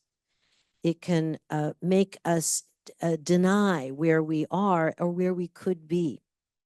Hope opens new possibilities, new channels, new directions that we can take active steps on and going down those pathways. One of the speakers earlier today mentioned the good, the bad, and the ugly. And I'd like to reframe that, looking at AI futures in terms of our action as the good, the bad, the ugly, and the gorgeous. That's where you all come in. That's where we come in together. We come in at gorgeous. The good are the benefits that we're so hopeful for in the promise of AI and its application to accelerate the SDGs and bring about this regenerative, just, and vibrant world. The futures that Stephanie wants to be alive for in 2061. How great is it to say, I want to be alive there? You inspired that. The bad is the risks we all know about and the potential damage and harm to human life, to the interspecies world, and the interintelligence society of which we are a part. And the ugly is what happens when we let the fear narratives take over. It's existential threat, and it is truly terrifying. But the gorgeous is ultimately stronger. And that's where the action that you take comes in. So the gorgeous scenario is not just some of the wonderful ideas you came up with in your groups, but it's recognizing, as our friend here said, that different groups have different styles, different pace, different approach, different dynamics and outcomes. That's as it should be. Trust that you are where you are supposed to be. And even if we don't have the result that is a solution yet, we do have the process that is the action of strategy in looking at the complex times of today and of our AI present. I think it's as important to reframe the complexity of strategies in response as it is to look at solutions. Because as we solve for a problem, something else is inevitably going to emerge. So problem solving is a short-term action. Longer-term action that also begins today is challenge strategizing. That's something that is sustainable, regenerative, and ultimately very creative.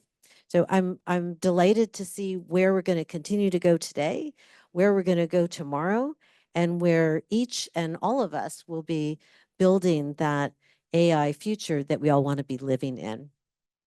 Thank you very much for those words. Thank you. And it's a perfect introduction to the rest of the day too. Thank you very much, Diana. Would you, before the clap, can you just give us another minute on challenge strategizing? Just stretch that out a little bit and give us a little bit more under that term of phrase you've used. Would you be able to just give us a little bit more on that? Certainly. So again, I think that the challenge strategizing is not an excuse to avoid problem solving. It's a longer term frame. It's a longer term lens, and it is liberating because it gives you the tools, it equips you individually and collectively with a response to the challenges that will continue to arise around our world and throughout our life. That's the strategy. So strategies are informed by a response to the challenge. We know what the challenges are around us today. We don't know what the challenges are that are down the road, but we know that we are guided by companionship. We are not alone, no matter how lonely you feel. No matter how isolated you may become, we are all in this together.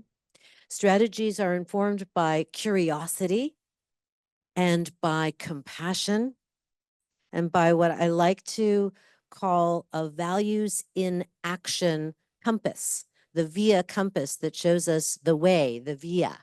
And the values in action compass that informs our challenge strategizing, that's kind of a new combination for me, yeah. We can hyphenate it or something. Are four cardinal directions that guide me and that I hope will be helpful collectively.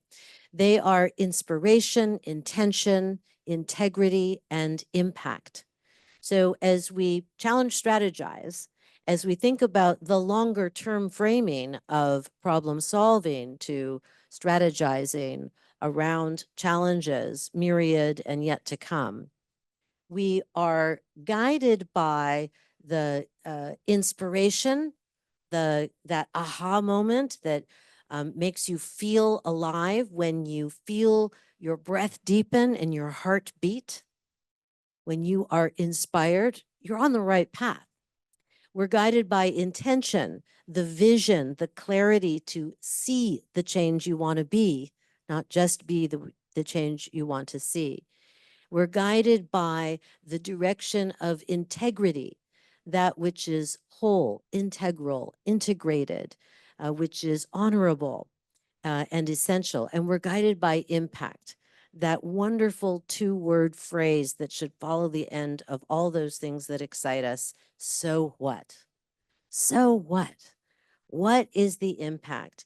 And ultimately, we are guided by the trust that what you are doing, the action you take from the thinking, is making a difference. It does have impact. So those are some thoughts on challenge strategizing. Brilliant. Wow. It's interesting when you plan facilitation events and you line certain bits up, sometimes some magic happens. So what we're going to do next has just been explained for me. So I really can't build on it other than we'll give you a bit of a template to have a go, and it's how we're going to close and all of that rich criteria and wow, you know, it's all what we're going to squeeze into this next short punchy activity that'll be a segue into tomorrow. So we don't want to go to blockers. We want to quickly move on. So the word challenge is really got what pricked my ears up in what Diana was saying, because when we were planning, we know we have to move to action and face into the challenges that are in front of what we're trying to aspire to imagine and achieve and realize in these alternate futures. And I know it's the end of the day, and I know we're all a little tired and probably ready to pack it in. But what we're going to do is have a short time box of, I think, 20 minutes, a really heated, focused conversation using Diana's prompts as an input to have a go at writing some questions. And we've templated it for you. Could you, or you might say, could we as a team, or what if we, or how might we, it doesn't really matter. The same version, an aspirational statement that if we created, developed or did or executed something in some way to face into a challenge to solve a problem for somebody who wants to achieve a goal in the context of the work you've done today, okay? In the context of the work you've done today for your person of the future. So we're really leveraging the work you've done on the posters, leveraging these moments that have mattered in their future. And now we're saying, well, what could we do to bring that into reality?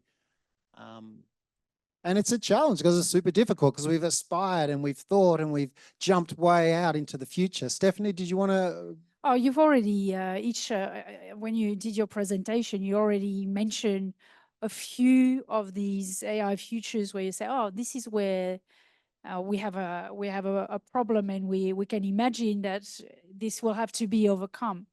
And if you've already done that at your table and you've been thinking, oh, but we also had that idea about this and that, and we think it's actually very relevant to our subject, pick that up and reflect on, well, what is it we could do to take that challenge and to start bringing it towards action? Is there anything we could get started, a conversation, a project, something where we put a team together, or even much larger, something that will say, could we remove those type of barriers for, I'm trying to remember your challenge, the last one you put to us, that. Yes. Yeah, well, that's a good one. Could we find out what the future of politicians will bring in terms of impact on the people, and especially for which people, your people?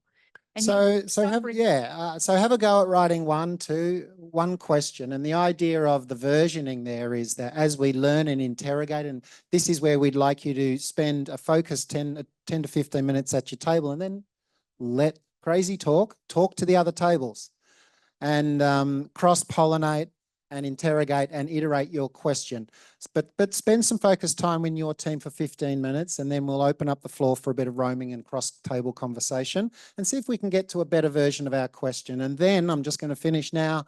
Tomorrow, we're going to have another slightly nuanced exercise to pitch the whole body of work we've done today in front of us, a fresh pair of eyes, a few fresh pairs of eyes.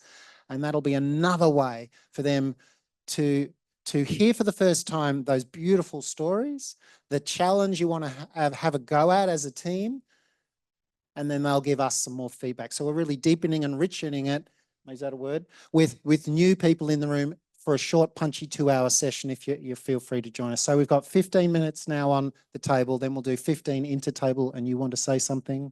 Oh, I was about to say, you should give a little bit of an idea that we're almost finished with the day and that, people are just starting. Yeah. Yes, we're almost finished. We'll be wrapping up in at 20 past. Hello, everybody. We're going to do a bit of a close and wrap up. We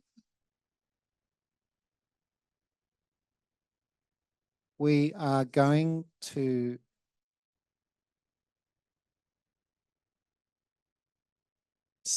I think it's a positive sign when people just love the conversations they're in, right? Because isn't that the job we're here to enable? So this is not a close of the workshop event, the experience. We're going to have a short, fun, punchy session tomorrow where we're going to get a fresh pairs of eyes in front of you and your ideas should you want to come back. So I just want to do a little poll on who'll be coming back tomorrow. The room is a lot smaller, and we just wanted to get a bit of a sense of who wants to come and just finish off. It's 10 o'clock and it'll be done just before lunch. So it's a very short one. It's 10 to 12:50. Yeah. Okay. So as long as we've got a quorum, yeah, we've got a good, terrific, and we head down the back. Oh, terrific. Okay, I mean, if we have 8 to 12 people and we've got a few ideas and we can continue the story and deepen the story, yes? Yes, yes, yes, yes, okay, cool. Yes, so that's tomorrow. And what we're going to do is collect everything you've done, and then we're going to take some of these ideas, and I think it's almost like a story pitch. I don't know, I made that word up. To tell a story and pitch it to a fresh pairs of ears. And we want to see who can say, present the most compelling story. Folks, we're almost done. We're almost done. We're almost there. We're almost there. So I'll get you to say a few words about your sponsorship today, and yes, and TASC and what's going on. Yeah, hi. So I'm Kitrhona Cerri. For any of you that I haven't spoken to, I think I've spoken to most. Executive Director of the TASC Platform. We've been extremely happy to support, not sponsor, Stephanie and Niall in this workshop. We're based in the Geneva Graduate Institute, just next door, and we're a platform for collaboration and networking and innovation on the future of work, and increasingly on the future of working together across multi-stakeholder, multilateral spaces. We really focus on driving the mindset shifts that are needed to create the futures that we want to get to, and to imagine those futures with more diverse perspectives in the first place. And on the 20th of June, if any of you are in Geneva or online, we're holding a Future of Work Summit where you can expect more hands-on discussions drilling into challenges related to collaboration for a better future. We'll be looking at the impacts of AI and migration on how we manage systems for the future of work. A huge thank you to, oh yes, here it is. You can find, there are QR codes outside. Big shout out to Juanita, our events and comms coordinator, Yasmin, project manager, and Patrick, our lovely photographer, Leo, who just left, and our co-chairs, Cedric Dupont and Gudela Groot, who were online. I did say Yasmin, our project manager too, didn't forget her. Thank you. You have been amazing. Wonderful, wonderful, wonderful. And I do need to just mention the time when I quite abruptly jumped in on top of this fellow here, and when he was speaking. We just had a few people that had some noisy voices in my ear, and I'm managing a lot of things during the day, and some people wanted me to say something. Unfortunately, it tended to spill out in the middle of your presentation, so I do apologize for that if it was a little bit disruptive, but we were concerned about a few people's opinion about the mood in the room, and I wanted to do that check. So if anybody felt that was a bit weird or out of character for me, then it was coming from pressures that are beyond my sphere of control. But anyway, we got there in the end and we finished the day. Thank you. This session's about how we worked. So what was good about how we worked, not what we did. We want to amplify the awesome bits that we did, and think about things that maybe where we didn't go. So anything from our way of working that you think was awesome, and then we'll just move very quickly, because I know we're waiting on time. I think especially today in this room, we're smaller and it can get like loud and rowdy easily. I think managing that the groups are still like super active and like engaging, but it's not overwhelming for the people. Like managing that, I think worked really well for the way you did it. Yeah, the noise and everything. Excellent. All right, let's just lump the last two together. Anything where you got confused and were wondering, well, what the hell was going on there? Apart from the obvious one, which we'll talk about. But is there anything else? Just that, what, not sure about that? I think your pitch wasn't clear in the beginning, and that's something that I would say is important. because people need to remember you, source transition. And I was like, from the beginning, like your introductions, we kind of lost you guys because they need to know you guys, like who you are. And I feel like that's something that could have been more cemented in the morning, that I felt like all throughout they got there by the end, but I'm just like, I'm not sure. Like even in your PowerPoints, just like having source transition like throughout might have helped, and might have like, it was like, who is actually doing all this work? Who are the people we can trust? There are things like that where I was just like, for us, we know, because we've got your introduction. We industrialized it. Yeah. So just on that side, I would just make sure that they remember you, because when you have, because basically you have like an hour session each time to maybe hook someone on it. And if that's all you got in that hour, because they didn't stay longer, do they remember who you are? Yeah, it's an interesting point, because I did not know, and I should have asked if it was appropriate or not. And I thought it was not appropriate to kind of talk about the company and things like that, that it was more about the process. And therefore I said, well, I'm not going to be in their face and, all of that. And so, and truly I should have asked, and we tried to do it because you gave us the feedback yesterday. So today we tried. Yeah, and today you did. It definitely was a yesterday question, because we had such a long day, and so that would have been like a great, like even slowly, not all the time, just This saying something about the partners. That's something I had to do in the groups, because at some point people are like, "But who are you?" Yeah. It Why was these- confusing. why- it's not confusing. It was unknown. People, which is good. The crowd came in with a very open mind. They bought into the description, which was very surprising. I loved it. I was not expecting it, but it was great. So that's also a lesson learned for me, not to be judgy. That's my own reading. But clearly there was an element of us being asked, like, who exactly are you? I mean, it's confusing, you look super young, but what do we do? So once I set the scene about the three partners, the vision, what each does, your role as facilitator of the workshop, then the aha moment kind of came in. So that's worth having a first slide of there's three of us, who are the partners, and then puts you at the front. The appropriateness comes naturally, because everyone's been talked about. That's and good stuff. Yeah, so I hated the, if I may, I hated the full-on rush, because we had to redesign pretty much everything every night, and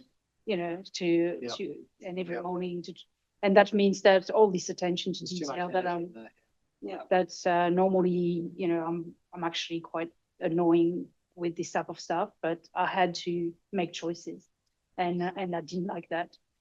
I didn't like not even knowing how many people came in a room. I didn't care if they came in and left, but at least have an idea of. It was that uncertainty was. There's a few too many loose ends, which means you're too bespoke, which means you've got no steady platform, right? For me, the lesson, usually I am a sole lead facilitator, and I own the room and I manage the timing of everything, including anything that's going on.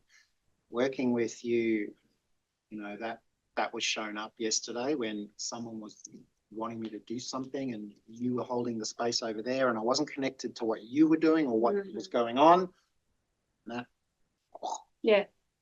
I did check with you, I'm going to do something, and you were just like so overwhelmed. I was focused on the panel that I didn't even you went, whatever, when you should have gone, no, in 3 minutes. That's all you had to say. I know, 3 minutes. But that's all I'm saying. So in joint facilitators, I got to think about how that works. Like if you own the space, you must have like a red card. It says whatever. My space. Yeah, it's my space. With respect.